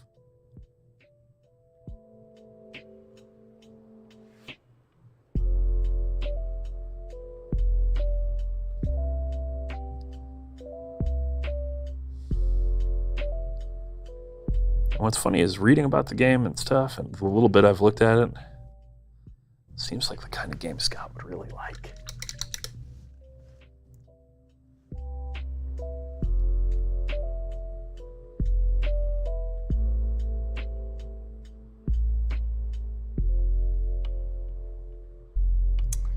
Yeah, the more I see about Lies of P, the cooler it looks to me.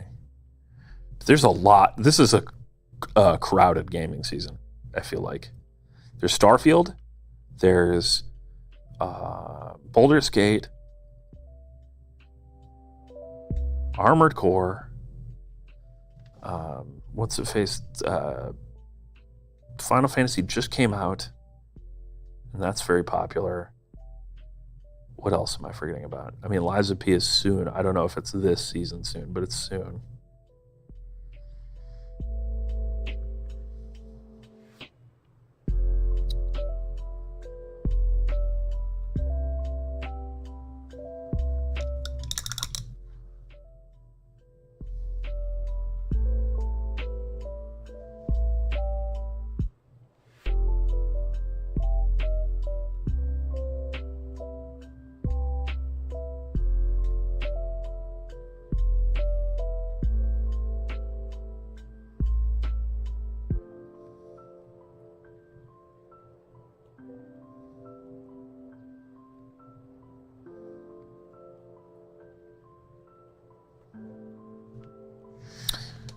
Framing is getting worse. You know what I'm gonna do?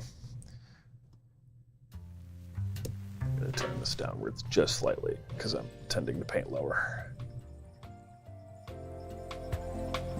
That should do it. Have I played any Shatterpoint? No.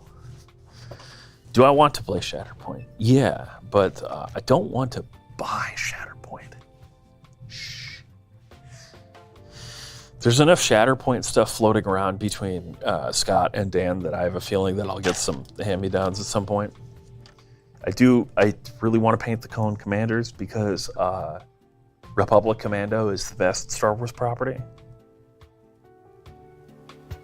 Let's see how I did there. Oh yeah, that's pretty good. Let's autofocus. Focus. Nope, you're focused on Colossus. Don't do that. Focus on my hand. Focus. Oh, god damn it. Piece of garbage. Sure.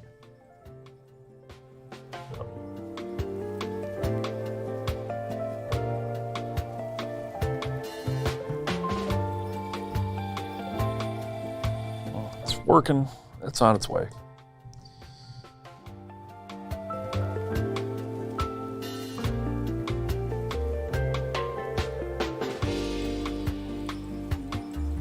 That sounds pretty sweet, OSW.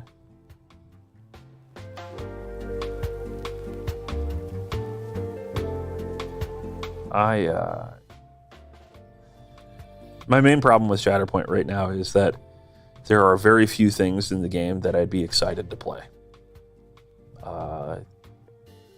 Right, it's pretty prequel and Rebels and stuff like that heavy. And that stuff is all fine. It's just not like what I am super attached to. I want more original trilogy stuff, personally. Even though, yes, Republic Commandos are where it's at, but I want to be able to run the whole force, and you can't do that because you can't run 2 squads of Republic Commandos. Like you can't run the same squad twice or something like that. That's what Dan was telling me, which made me big sad because I would totally just like print out 2 more Republic Commandos. Okay, so my focus is up here. I can paint up here. That's fine.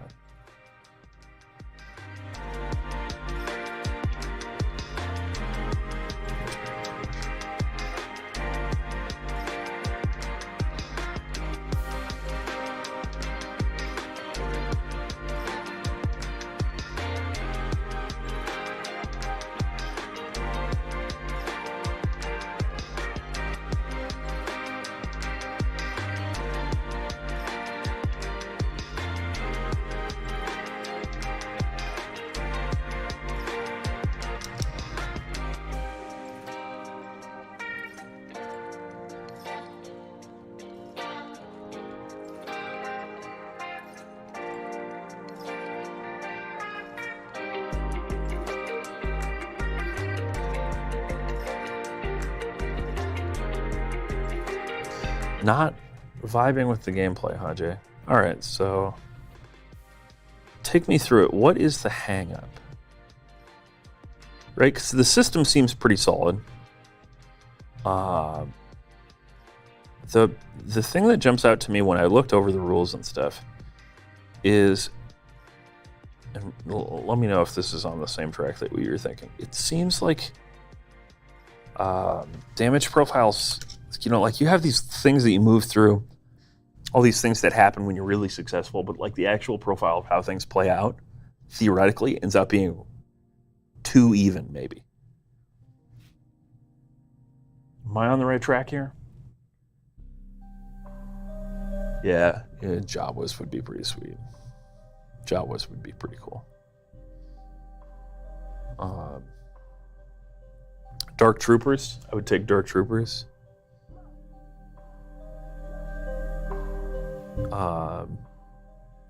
Give me characters from the old Republic games. Not the MMO, but I mean like the first 2. KOTOR, right? So the old Republic. And KOTOR 2. That would be very cool.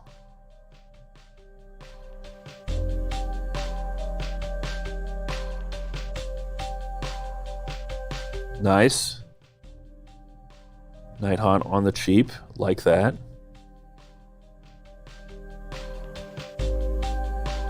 Oh, frickin' heck. I just aced the hell out of the side of that. That's okay. It's just an unintentional highlight. Yep. Night Haunt's also probably the easiest army to paint. That's what I was going to say. You can make it complicated, but if you have an airbrush, you can make it really easy too.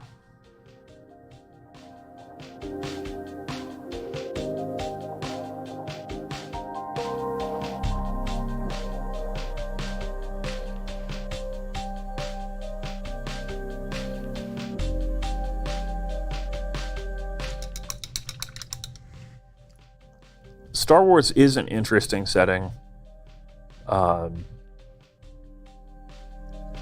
only when it's written in by people who don't care about Star Wars. Like as a setting, it's in many ways kind of a blank slate. I do think it suffers from a lot of the classic fantasy trope problems. It's something I've always tried to avoid in like my role-playing settings and stuff.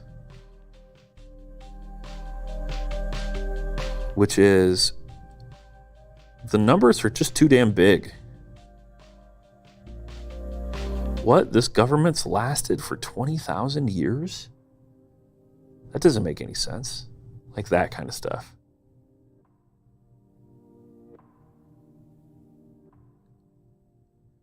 Where you're just kind of like, the time scale is so weird in a lot of settings. Oh boy. There we go.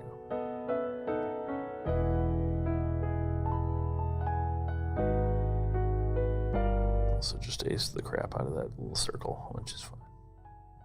Because that's not what I'm working on right now, so I don't care. Shh, don't tell anybody. It's our little secret.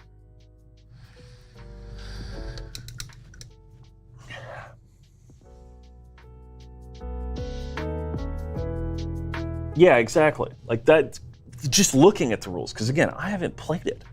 But that was like my immediate takeaway was like everything seems like it just kind of always leads to the exact same sort of outcomes. It's too reliable. It doesn't have enough randomness. Shatterpoint just works so I don't get competitive. 40K is a hot mess. See, that part I'm not with you on. Like, yeah, I let go on Age of Sigmar and stopped being competitive. It's just like dragons are cool.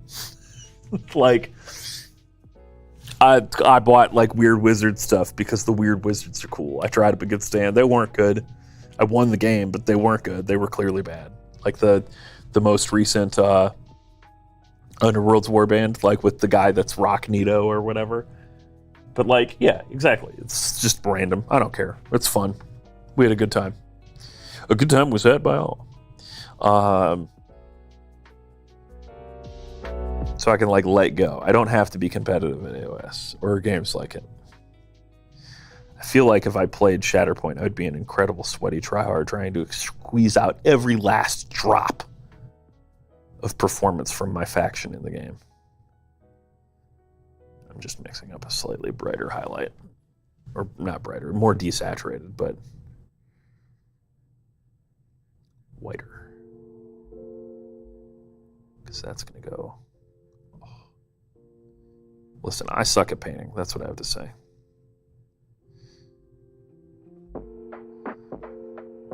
Conceptually, I don't, but my brush control skills suck because of all the crack I smoke or something. I don't know.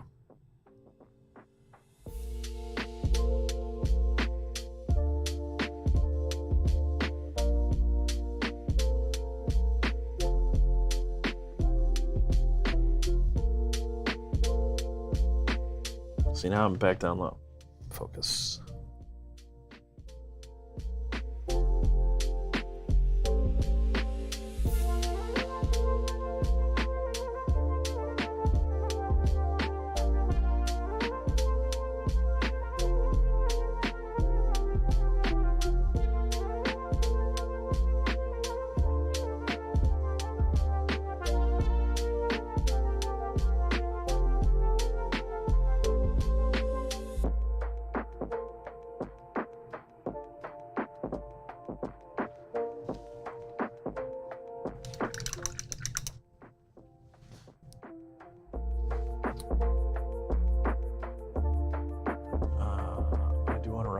Tau army for the meme, 2 hammerheads on.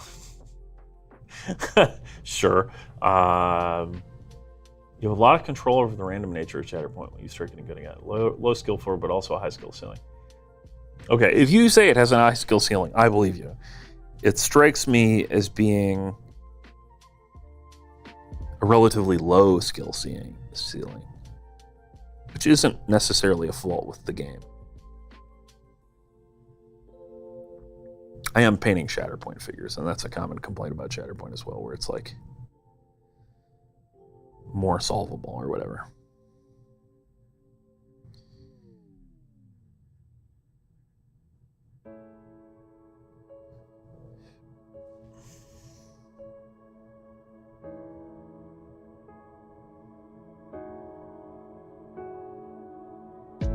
I am cognizant of the fact that I have to paint down in here still. Daniel, am I left-handed? Wait a minute.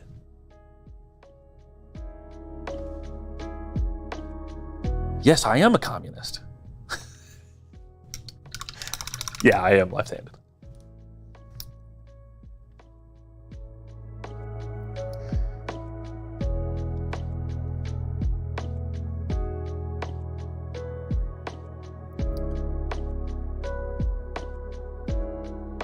That's why I'm sitting on the opposite side of the camera so you can see in here. When I have enough time to set up for me painting, that's what I do. Because otherwise, the view is like this.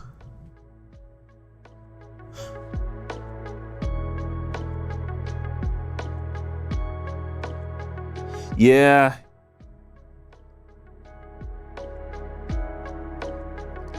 I could definitely see that being the case, Jay.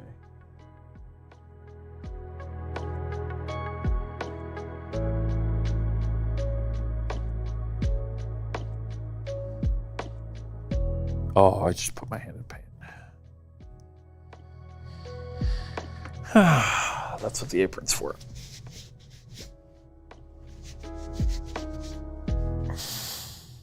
Pro skills.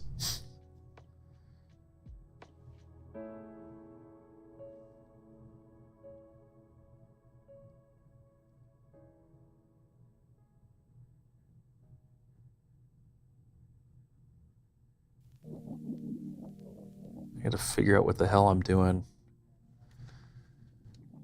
with these robot innards.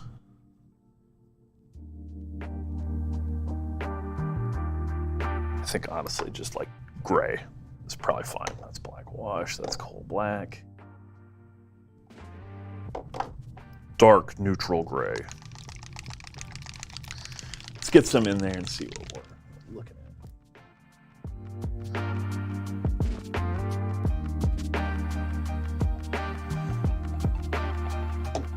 I don't know. Shatterpoint seems cool enough. Not every game has to do everything, right? Scott's favorite game is Guild Ball. I still haven't played Guild Ball, though he did give me a Guild Ball Force, and I just got another one from Dan. I got the Farmers Guild. He was at Half Price Books, which is a local used book reseller. Maybe not local, I don't know. A used book reseller, regardless. And they had the Farmers Guild, the plastic ones, for 15 bucks. He sent me a text. He was like, "You want this?" It's like, "Yeah, sure." Why not? Yeah, Jay, I noticed that you were left-handed in a recent video.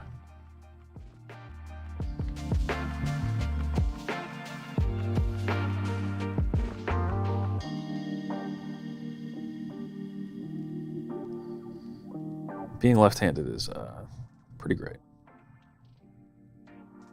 Because it means that you get to complain constantly about nothing being designed for you. But also understanding why nothing is designed for you, because I guess I haven't looked recently, but my understanding is it's like less than 7% of the population is naturally left-handed, which is kind of wild.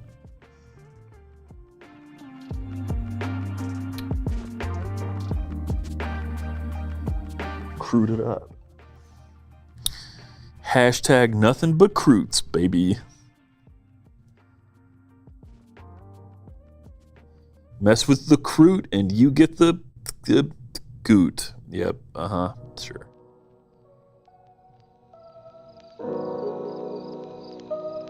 There's these weird, I don't know what the hell to do about those.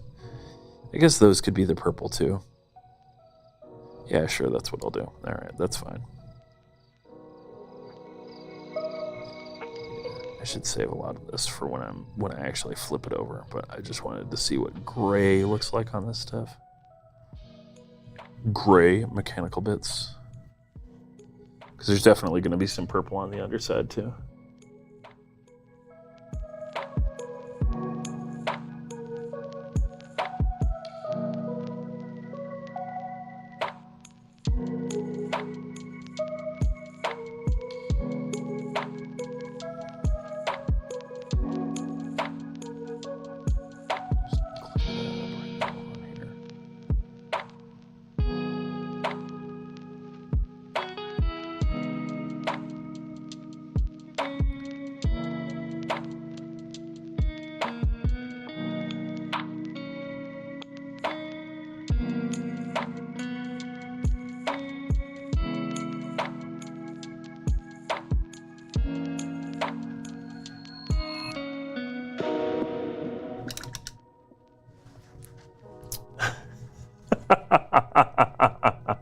My husband was born left-handed, but then his grandparents tied his left hand behind his back, and now he's neither-handed. You'll never find a left-handed person that has legible handwriting in English because the English language, it doesn't work left-handed. Art has never been a problem for me. I always was a talented artist. No, that's not true. But I would say if you split up the class 50-50, I was always in the top half of our class. But I think that has to do more with me being applied to it than any sort of real skill. But you don't struggle with the same sorts of things because you're no longer working in a specific system that's sort of designed around how the kinematics of the hand work. You know, like, yeah, sure, there are handed tools like scissors or whatever.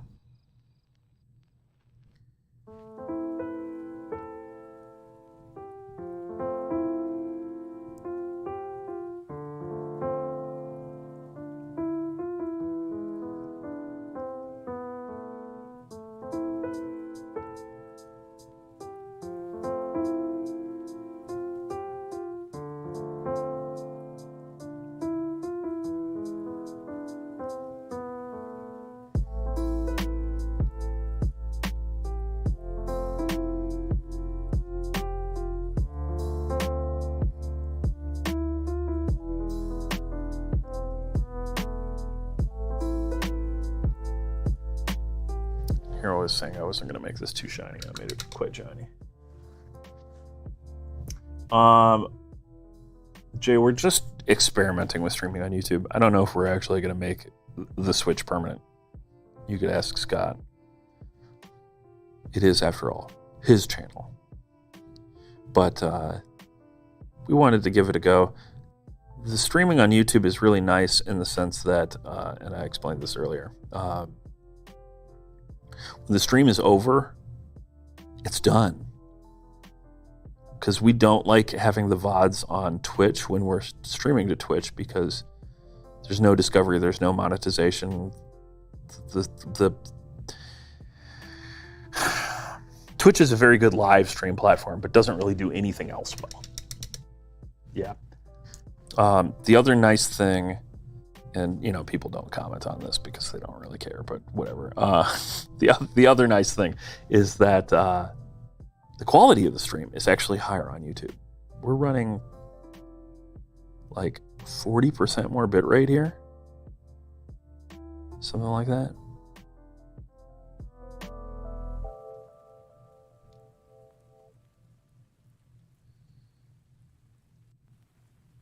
So we wanted to give it a gander, see what kind of viewership we got, see if it was potentially worth making the switch. One of the big things is losing Prime would be a huge hit to monetization, which would be a problem, admittedly.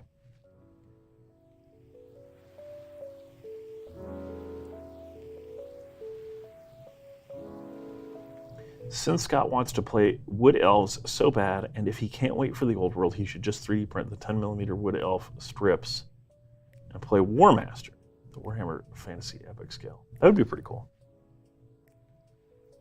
The reason we're not using the main channel of the stream is because it can disrupt your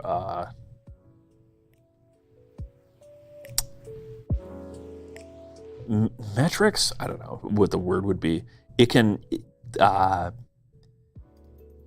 mess with how much your uploads are recommended because people click through at a lower rate to live streams in general, but it still seems to get treated roughly the same way. We will stream to the main channel at some point again.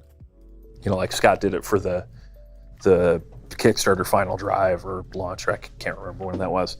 Stuff like that. I would expect that we will do events on the main channel again at some point in the future, but as a general course of action, I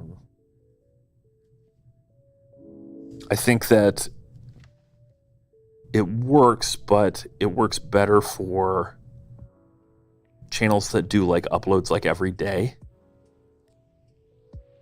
So then instead of being like your once every 2 week type hit, it's just in the fold. You know, like Linus Tech Tips, they do WAN show every week. And the click-through rate on that is slightly lower than one of their regular videos, but because they publish 6 other videos every week, it doesn't matter.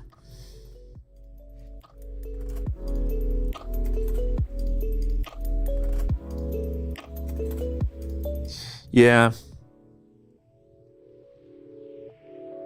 I mean, streaming is not a hugely money-making endeavor in our hobby space, I think, is what it boils down to.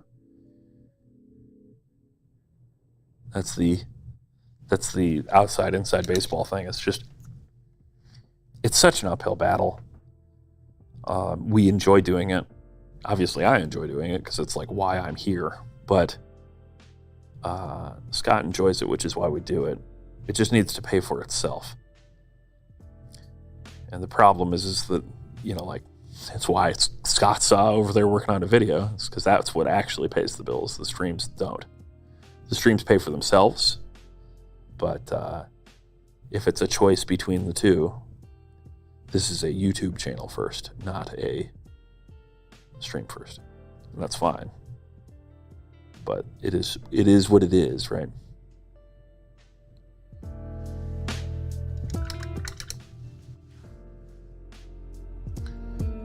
I don't know.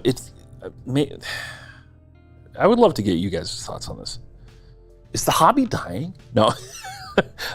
No. What I mean is, you know, like Jay, obviously, you guys have had great success at Eon's Battle, and I don't think there's like nothing happening. But it feels like people are starting to see the ceiling of what this space is for specifically like miniature wargame enthusiasts.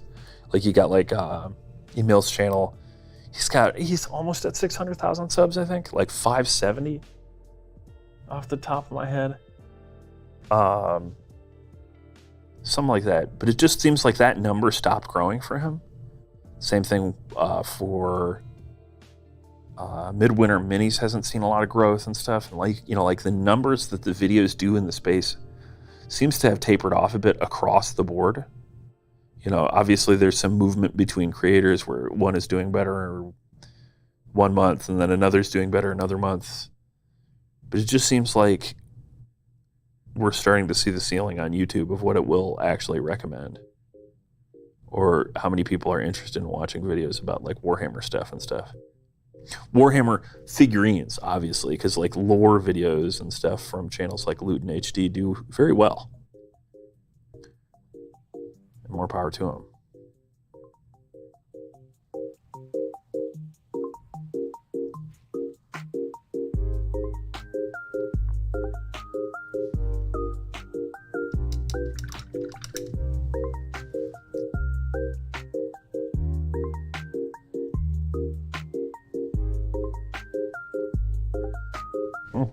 Maybe I'm wrong, Jay.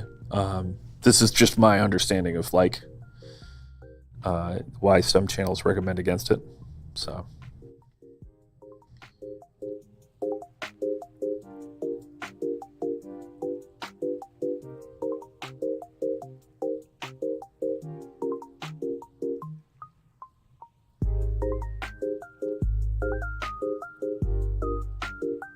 There's also YouTube is like this extraordinary black box. Even the most professional channels that like think they have it down, you know, often will tell you it's like, apparently we were just wrong about that. All right, I watch the WAN show like every week. And he talks about, you know, he's got a very direct line with YouTube, relatively speaking, for a content creator. And, you know, they'll claim something has zero impact, and then they'll be like, yeah, but we see an impact. And YouTube says, no, must be something else. It's like, is YouTube lying? Are they just wrong? We don't know. Because who knows how the algorithm actually, truly, fundamentally works. They're very tight-lipped about it because they don't want people just fundamentally trying to trick the algorithm and make it do stuff that shouldn't be doing, because then the algorithm doesn't fulfill its purpose properly.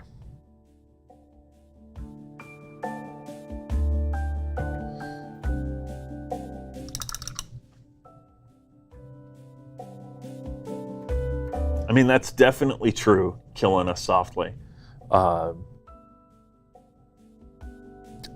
GW stuff does do better in the keywords because they're the biggest player, and it's what the way I would put it is there's a bunch of relative non-hobbyists that watch hobby videos and fantasize about hobbying.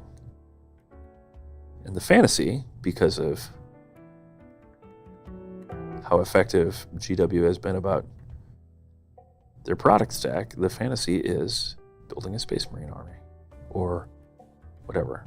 You know, someday I'll do that, and I'm going to get the satisfaction of doing that by watching my favorite content creator do it. And that's awesome. I mean, like, to be clear, I think that's a good type of content and a healthy thing. But the fantasy is not just painting a mini. The fantasy is painting that mini or that guy or whatever. I've always wanted to ... And so when you stray outside of that, that person is no longer satisfying that fantasy, right? They might be interested. They like your personality or whatever. But the video is not like fundamentally what they came on YouTube looking for. And I guess that's what separates the algorithmically led content versus the stuff that is followers and fans of the channel, right? Because someone who's just in it for you, they think Scott's cool, they think Jay's great, they think Email's videos are awesome, they love watching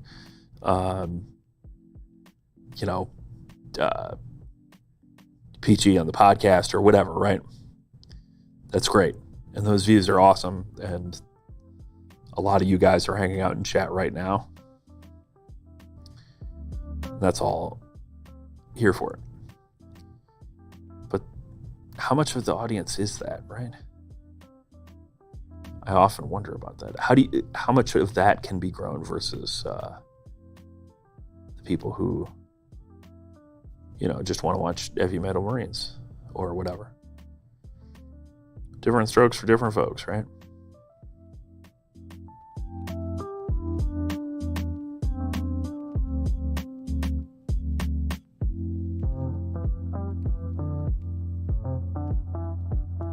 That finger in particular needs to get fixed.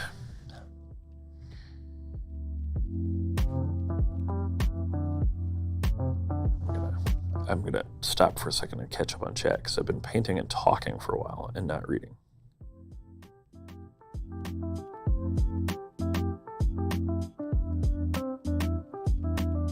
So someone on Facebook chat is like sending a million messages, and for some reason that blows up my watch. I can feel it vibrating every time they send a message. It's like, I'm on Do Not Disturb. I don't need this right now. That's definitely more than I wanted to put on there, but that's okay. It'll be fine. All right. I think this post-pandemic slump, people are starting to fall off the hobbies they picked up in 2020. Maybe. On the other hand, like, it feels like more people are at the store.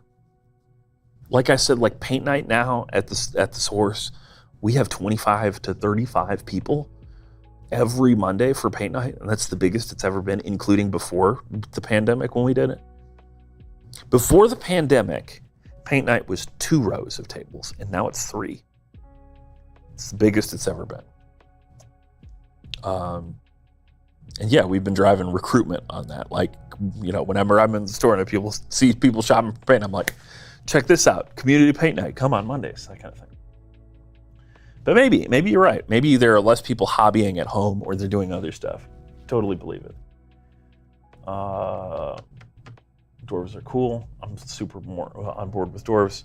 Wish there was more non-Warhammer stuff, but I can also clearly see Warhammer content gets more views. Yeah. It's the name that, the thing is just like, if someone's searching for something in the broad realm of Warhammer, right? It's more likely to just get recommended on the basis of the overlapping Venn diagram, I think. Because there's a bunch of Warhammer properties that aren't the war game, right? You know, you've got like the video games and you've got the books and all that stuff. And so if someone looks up Warhammer Space Marine playthrough, right? They're very much more likely to then get recommended painting a Space Marine. And then they click on that and then they get recommended other stuff. So it's a gateway into it. And that's great. I think people like Jazza is the only way to get bigger, super big in a similar space, but he's obviously different in the sense that they're very diversified. Yep. There's hobbying that's like broader than I'm saying like just the miniature hobby. That's where it seems like we're hitting walls, all of us, community-wide as people in the space. There's a broader art community, obviously, that goes way beyond it. SEO that works on miniature stuff just doesn't work for the general public. Yeah, probably. For sure there's a ceiling. No one gets any higher than about 200,000 views max on a vid. Yep, pretty much. Unless you have like some sort of thing that has reach beyond the hobby, which is super rare.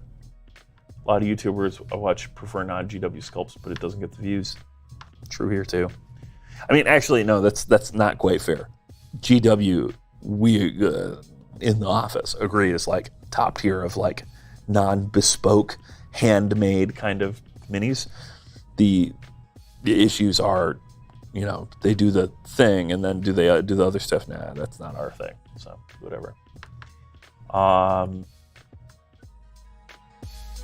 New war game called Shadows of Centralis,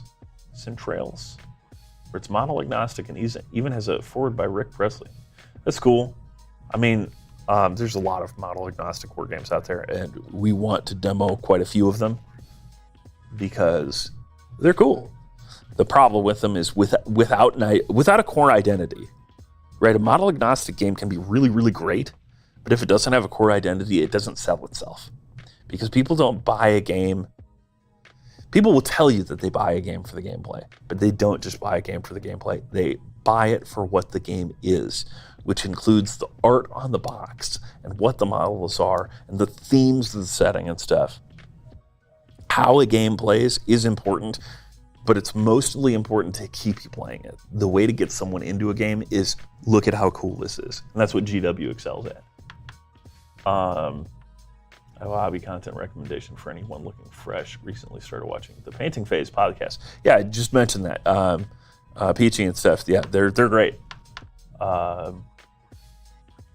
lot of GW vets have been on the podcast and given a lot of insight on like the history of the company and the internal workings. It's very, very cool. I mean to say that our Bang Earth video can get a max of 200,000. That's all the audience that's out there. With that said, it's plenty good enough. True. You know, that's fine.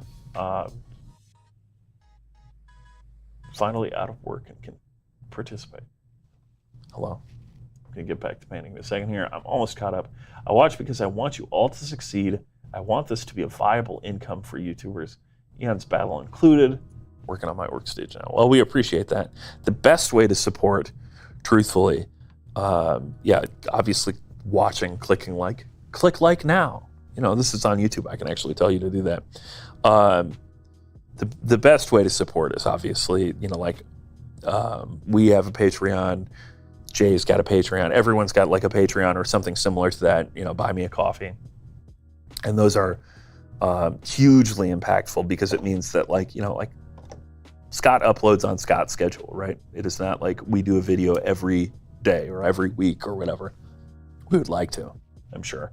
But it gives us the latitude to have a longer gap between videos and not be like, if we don't release a video this week, we don't get paid.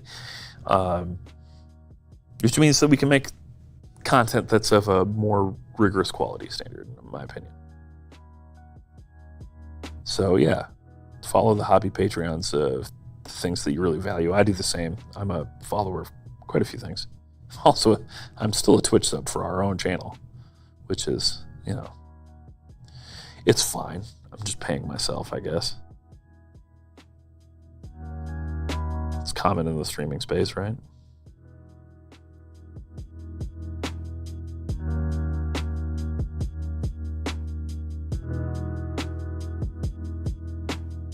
We're just going to redo that highlight completely because I completely fucked it up.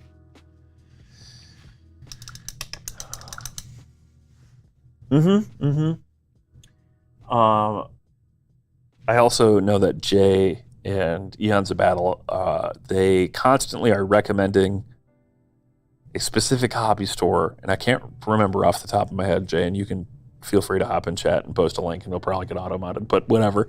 And like, I'm sure that there's an affiliate link relationship there, and that's fine. That's another great way to support. If you're going to buy stuff, buy from the store that has a relationship with your favorite content creator.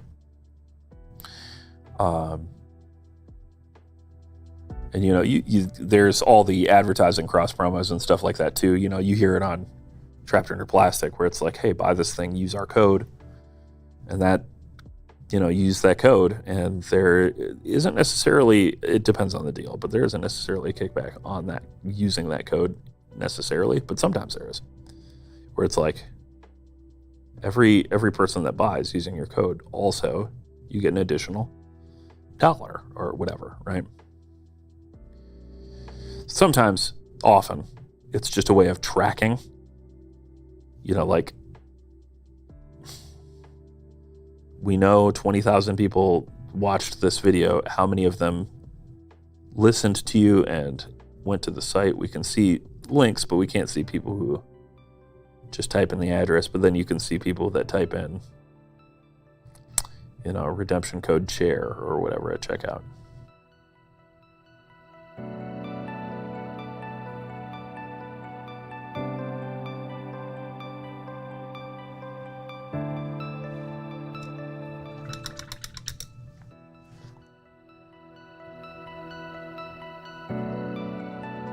Actually suggests a lot on minis that I actually like and buy.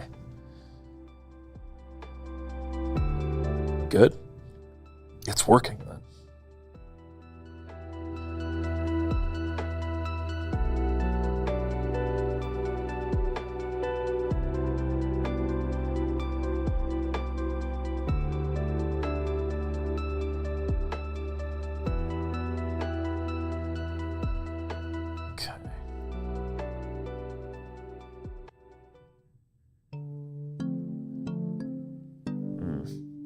A little bit more white in there.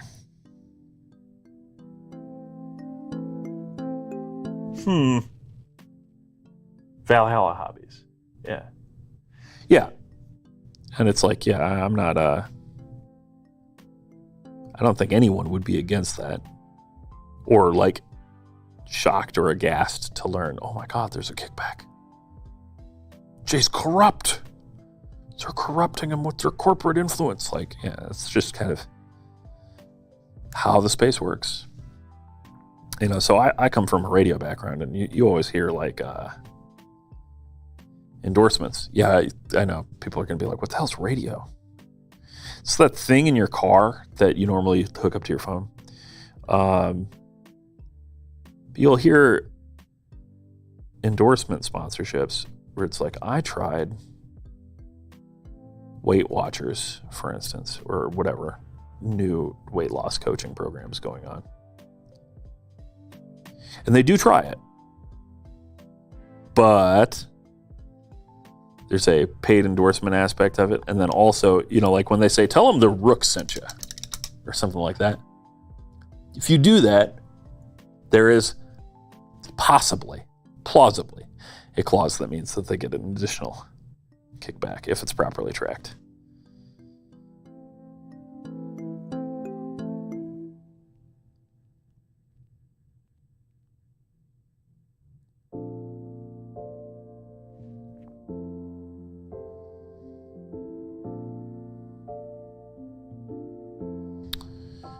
What I'm excited for,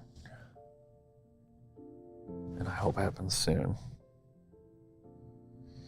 now that the Kickstarter is very, very much fulfilling.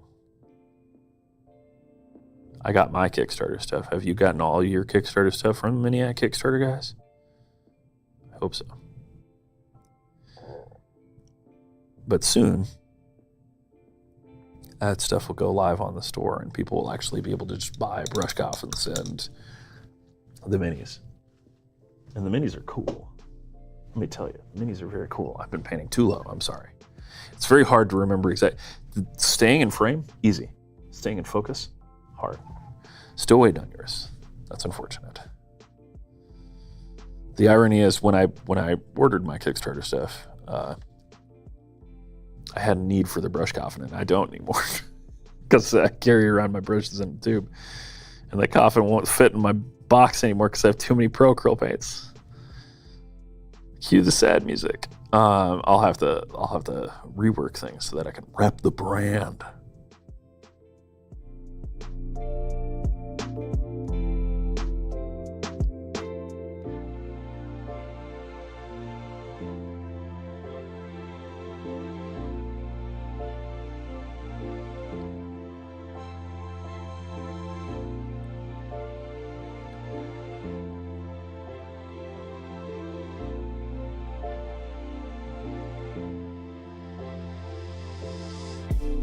One of the things I hate about this model is that I want Colossus to be the focal point and the thing everyone looks at. He's holding up this stupid hand and everyone's gonna see that first. So I have to put a ton of freaking work into this stupid hand. Like the face he's stepping on, I can totally cop out on because it's part of the base.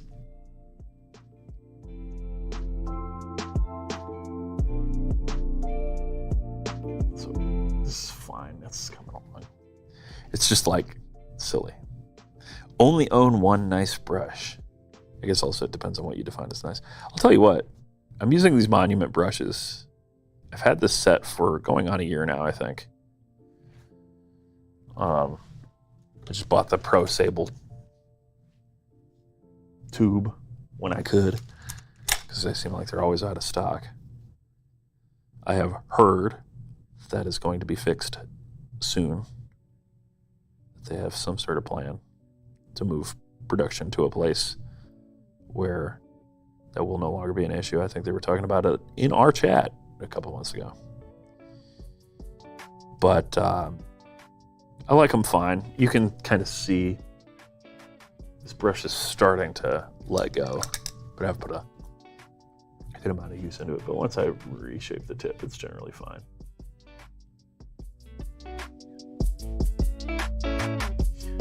Atsu, you missed it. They did restock recently. And they were restocked for a day. It was wild.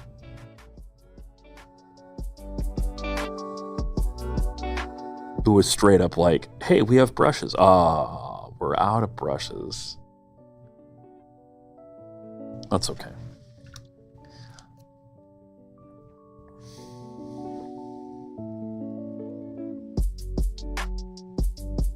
It's good to have good products that people like.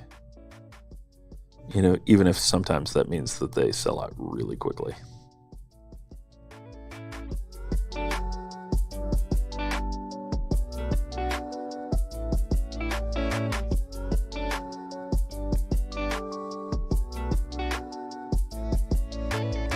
It was like the "and it's gone" meme from South Park.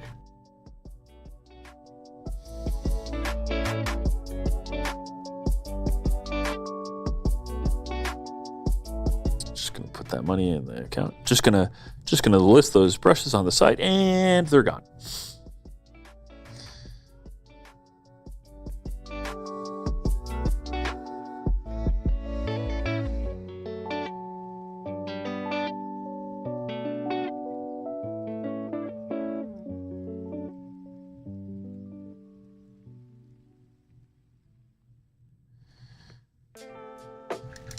Beep.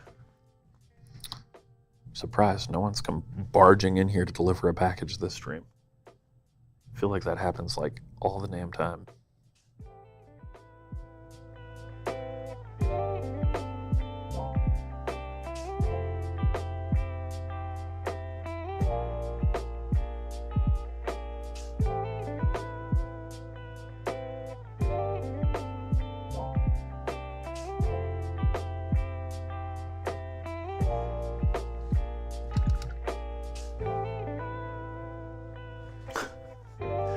Oh man, that's an expensive brush.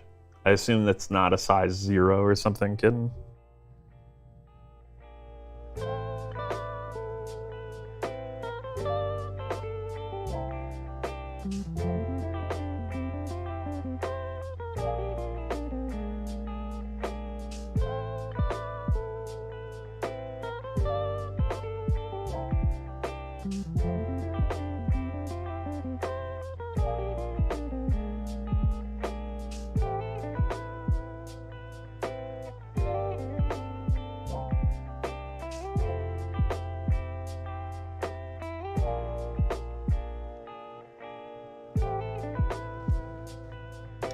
It's huge, yeah. It's huge! My God!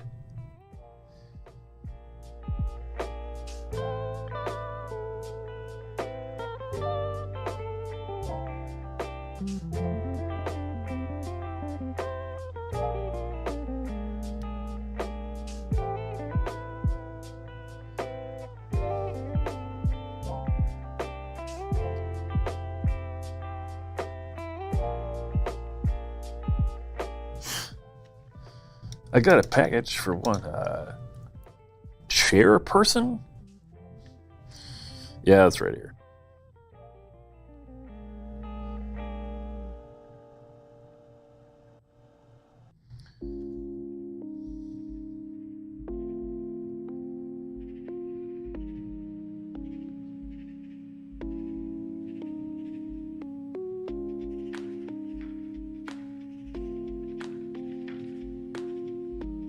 Senior chair.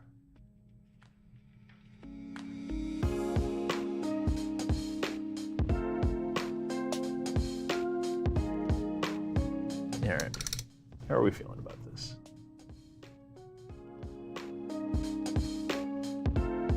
It's still a little scratchy, but you know what?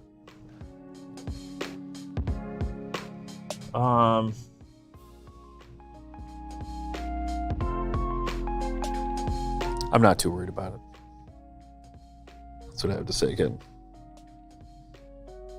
You just have to accept the things that you can't change.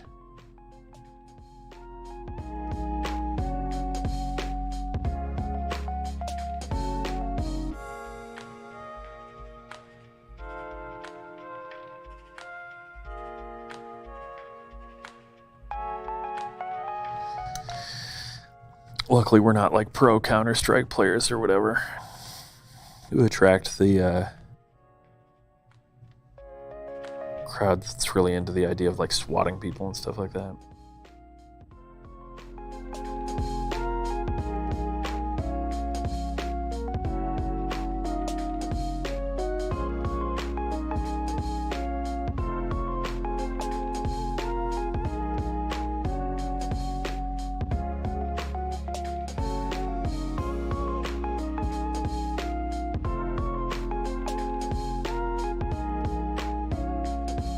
The Alexa just went doo-doo like a package was delivered, but there is no package. Unless there's a package sitting outside the door right now, which is possible. What do you think, chat? Should I go check and see if there's a package?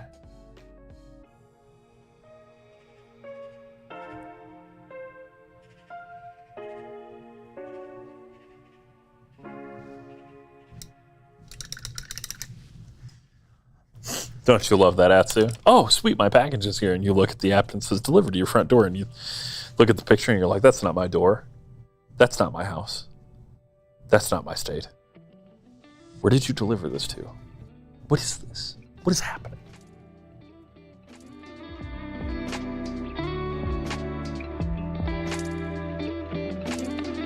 That's a different problem.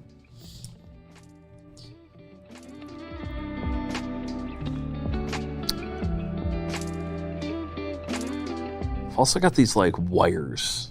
I should do wire colors for them probably, like big red wire or yellow. Both of those are in scheme with Colossus though. Red and black is traditional, right? It's DC power, sure. So this is where we're at.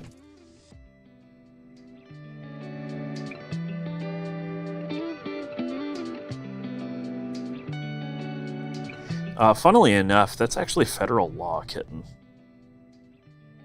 If you are sent something without requesting it,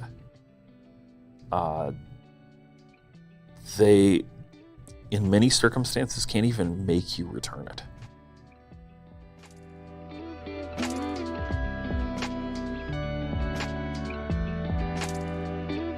It's more complex than what I'm letting on, I'm sure, but it is basically like, because a common scam used to be, damn, that almost landed in the paint,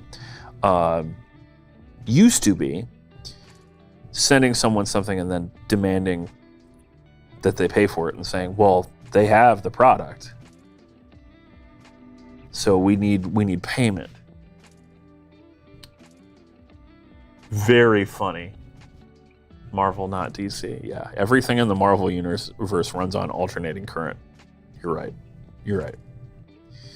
Got me. I like that.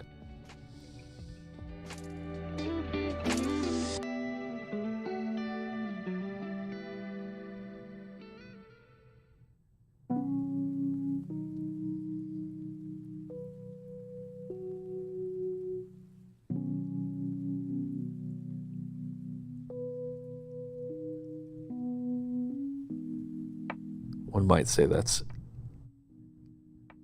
intense.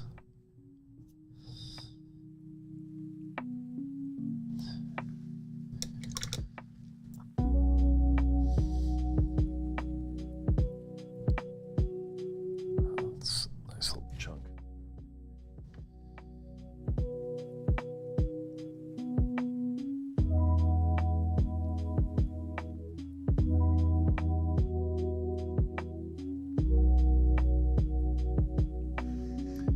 If you're going to paint the Mini, you should paint it on camera, huh? There you go. I got too low. So we got all these like greebles and details on the bottom side. And I think a lot of that is going to end up just being gray. Gray with gray highlights, because why wouldn't it? It's in a spot that people will not be able to see it easily. The thing is the panel that he's crushing should be purple. You can see his hand is like ripping into the Sentinel. That should be purple. So we'll do that. In one thick coat, apparently. Jesus Christ. Or one thick blob of paint on my brush because I forgot to unload it.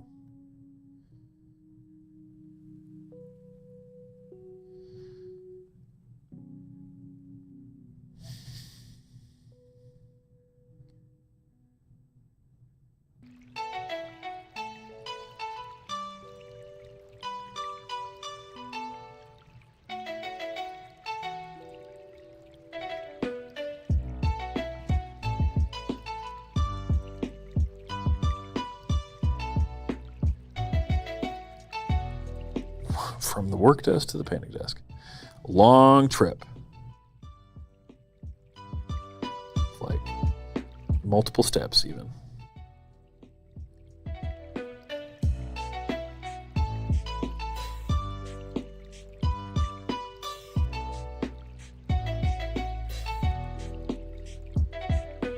Okay. And the panel that this emitter is on should also be purple. This part in here, maybe. That part right there for sure. Sure, we'll do that purple as well. That's like all the purple here.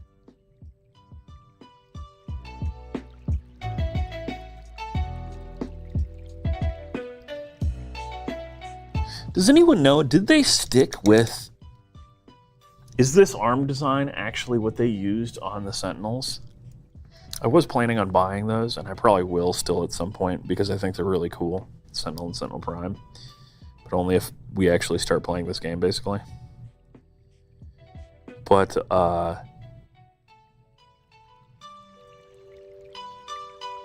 curious if they changed the design between when they did Colossus and when they actually released the Sentinels, because that'd be pretty funny. I guess you could just say that this is an older Sentinel, right? Those are Sentinels Mark 6s, and this is a Sentinel Mark 5 or whatever.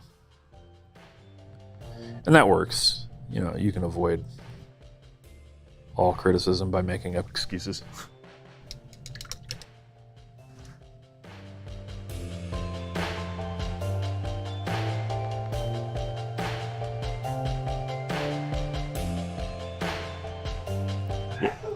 I think that you're correct about the errant delivery stuff, yeah.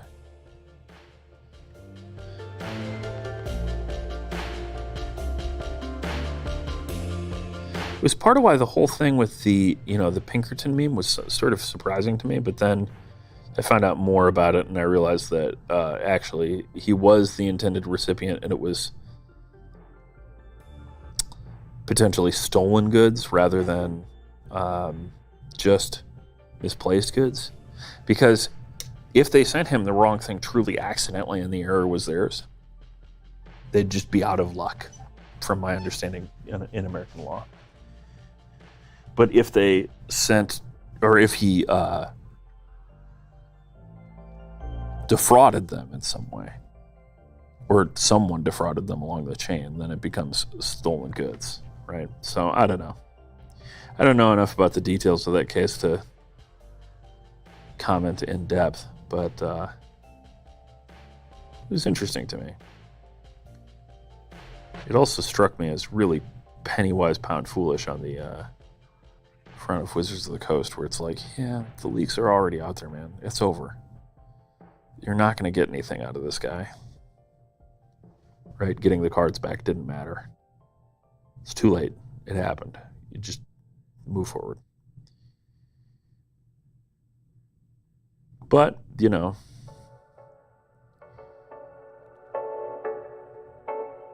what am I going to do about it? What do I care? Right?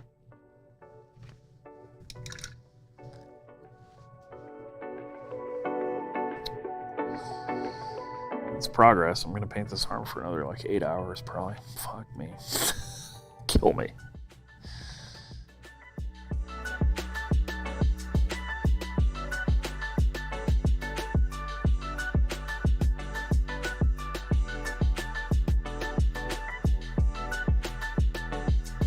Get some red down in there. Just red. Got a light gray somewhere. I got dark neutral gray out already. Or don't think I do. I have white blue up here, right?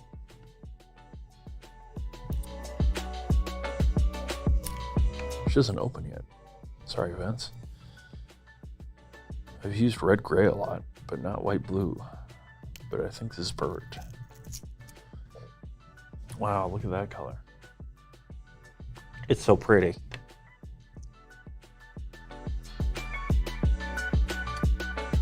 Useless.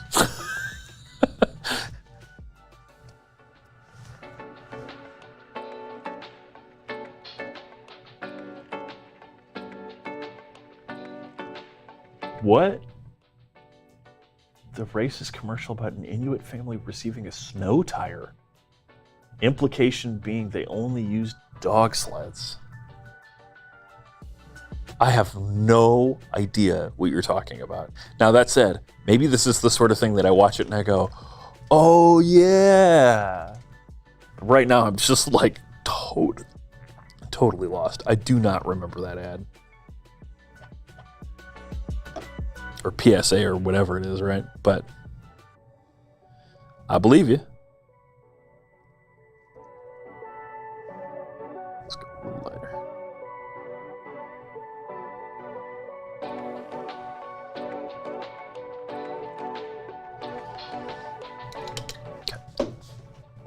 Okay.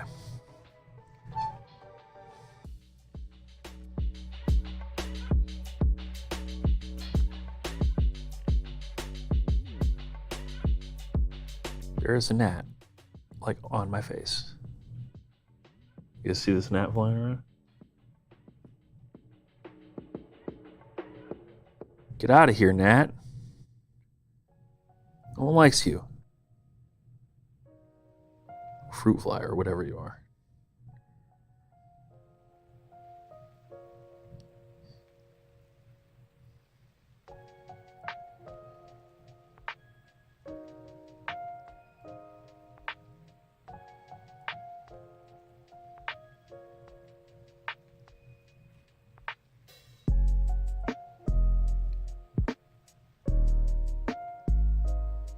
Just gonna go ahead and just swamp Colossus's hand with this gray color right now so I can see where it is. And Colossus has a really strong pinky. He's like literally stabbing it into the metal. That's a more impressive feat of strength than like anything else. Imagine your pinky being strong enough to stab through armor.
Too hot to work. I'll watch you paint instead. Yeah.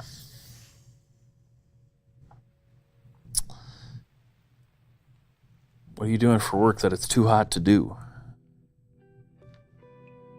You coward. No. Outdoor stuff? Indoor stuff? It is hot. I'm glad I'm not at home right now. My air conditioning works, but it doesn't work that well. So during the day, the house gets pretty warm. Like it's ineffective enough that during the daytime, I basically just have it not run, other than like to keep it from getting to 90 degrees in the house kind of thing. And then it just runs in the evening once the sun and heat breaks off. You know, I have it start running at like 7, 8. Get the house back to a containable temperature.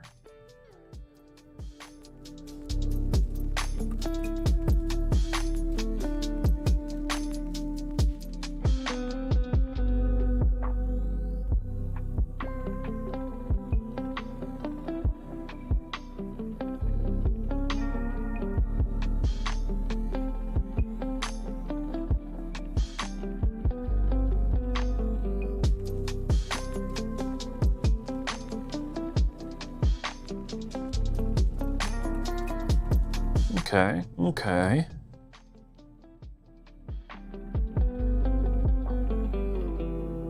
Kind of need to just approach this from the other side, I think, yeah.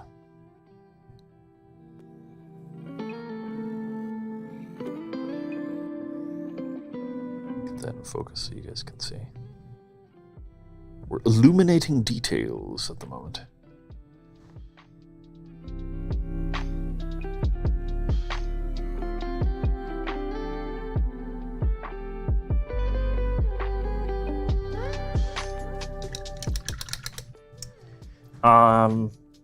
My favorite 3D printing Patreons. It depends on what you're after. Right? Because like I follow quite a few right now, but they're kind of oriented around different things. Like there are some that are really great because they put out like a big force and it's a great deal. And then there are some where it's just like, yep, every month I do 1 or 2 bottles. And those I generally have higher standards before, like the model quality, or they better be a damn good deal. But it depends on what you're after. Ones I'm currently following, Extra Guy makes big robots, very cool. He's the latter category. He makes like 1 to 3 models a month, but they're very high quality and very big. His earlier stuff, the models are,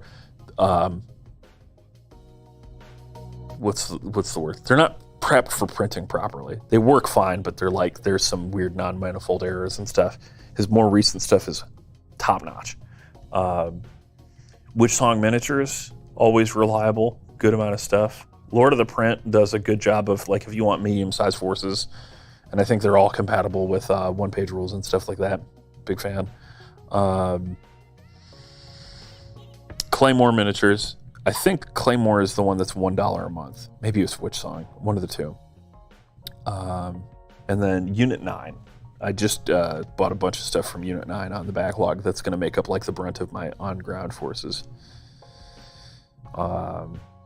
They're cyberpunk style stuff. They're very cool. The thing I'll say about all the miniature Patreons I follow, and in general about miniature Patreons, right, is this. I do not care about the sculpt quality nearly as much as I care about the print quality. And what I mean by that is, did they do test prints? Are these things actually set up for printing?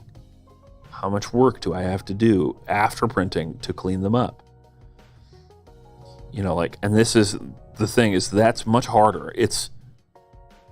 I can go on Fiverr or ArtStation or whatever, and I can find a concept artist to make a very cool model, right? That's easy, relatively speaking, because there's a lot of people with games industry experience or animation or whatever that can make a very cool looking character based off of some directions and concept art. And it won't even cost that much. However, this is the big however, right? The skill set required to make something that actually prints well, that doesn't have details that cause issues with overhangs and, that doesn't need to be sliced up a million times and all that kind of stuff, is a very different skill set. It has a lot more to do with being like a CAD engineer than a artist, right? Someone who understands this stuff. And that part of the process is the more important part to me. If someone doesn't have that down, if their supports suck, but more than that, if the models require like way too much supporting because of the fact that they put this detail in not thinking about, what angle it's going to print at and all that kind of stuff. Maybe we should slice up the model or change how this detail works or whatever. All those kinds of things are really important to me. And I know I've mentioned their channel many times, but Once in a Six Size side has one of their perks, or not even a perk. I think it's open to the community completely. They call it Mini Rater. It's a big spreadsheet that has like everyone on Patreon and My Mini Factory and stuff.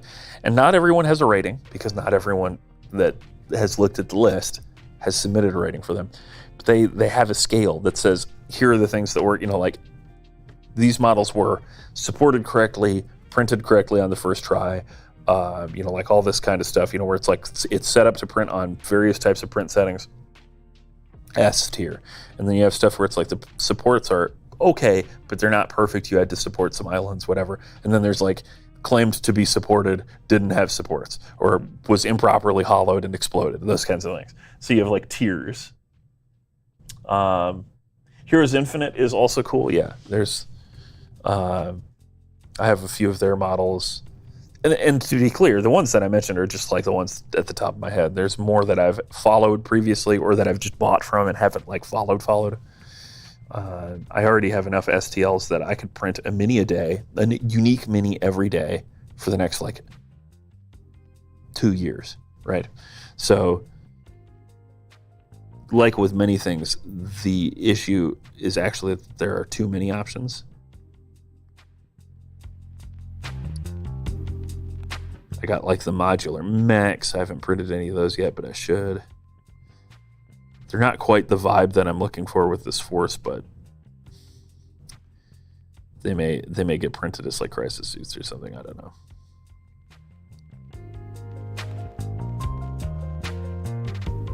Yeah, there's a ton of stuff out there.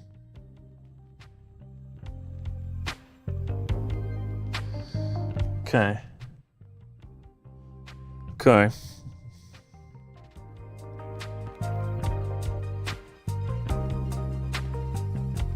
just kind of haphazardly put them in weird spots in a couple of places, but that's okay.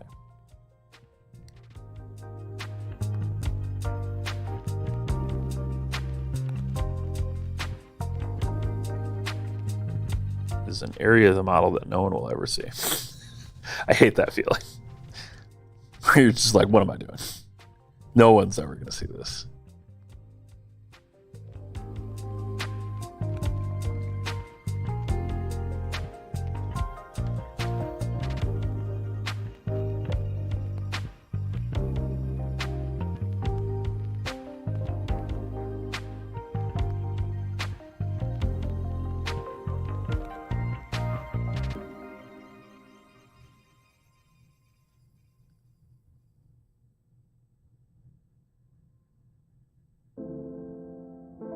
Okay.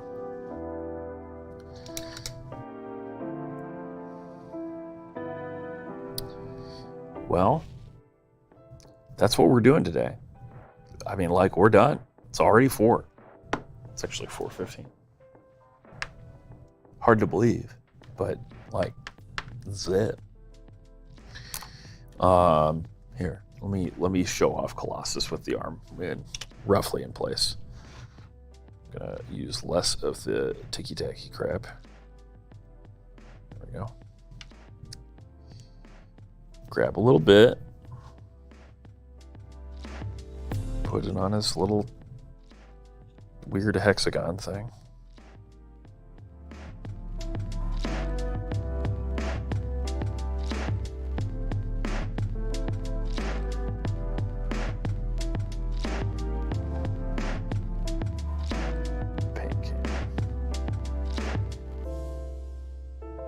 Yeah, I think, looking at it, I think those highlights are a little too bright. But maybe they're fine. Let me move it back and focus it further away.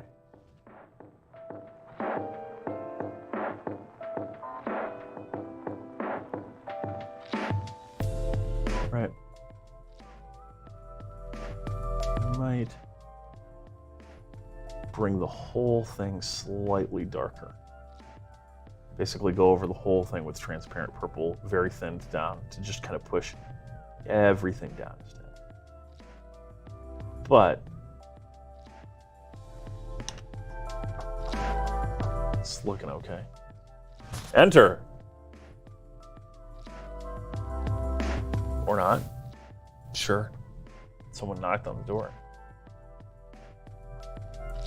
But yeah, we're gonna wrap it up before we get swatted. If you guys enjoyed what you saw today, obviously like, subscribe, share, etc. All the normal things. We don't have channel memberships turned on. If we decide to do more YouTube streams, we will.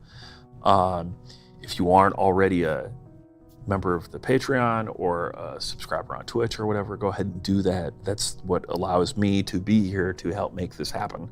Because otherwise there just wouldn't have been a stream today, because Scott would have been like, sorry, I'm busy working on video. So yeah, it's always fun hanging out.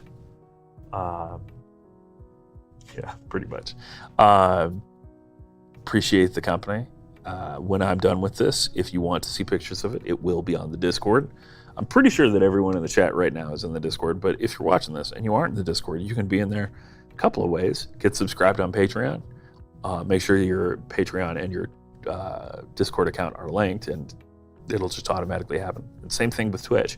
If you're a subscriber to our Twitch channel, And if we turn on channel memberships here, this will also be true. Then you'll automatically be in the Discord. You can get painting feedback from me or Scott or many of the people who are better painters than either of us. Hang out, talk about games, participate in the quarterly challenge. It's funny enough, I originally started painting MCP stuff because I thought, I'm going to try and get in on that comic book style challenge. That ended a couple months ago, or beginning of this month. But now I'm working on big robots, and it is the big robot quarter. So if you like big robots, get hooked up. Anyway, that's going to do it. I'm going to hit the end stream button, and yeah, we will see you not this Thursday, no gaming stream this week, but next week we've got a painting stream and a gaming stream. Don't know what the gaming stream is going to be yet, but we'll find out together. Anyway, you guys have a great week. Bye.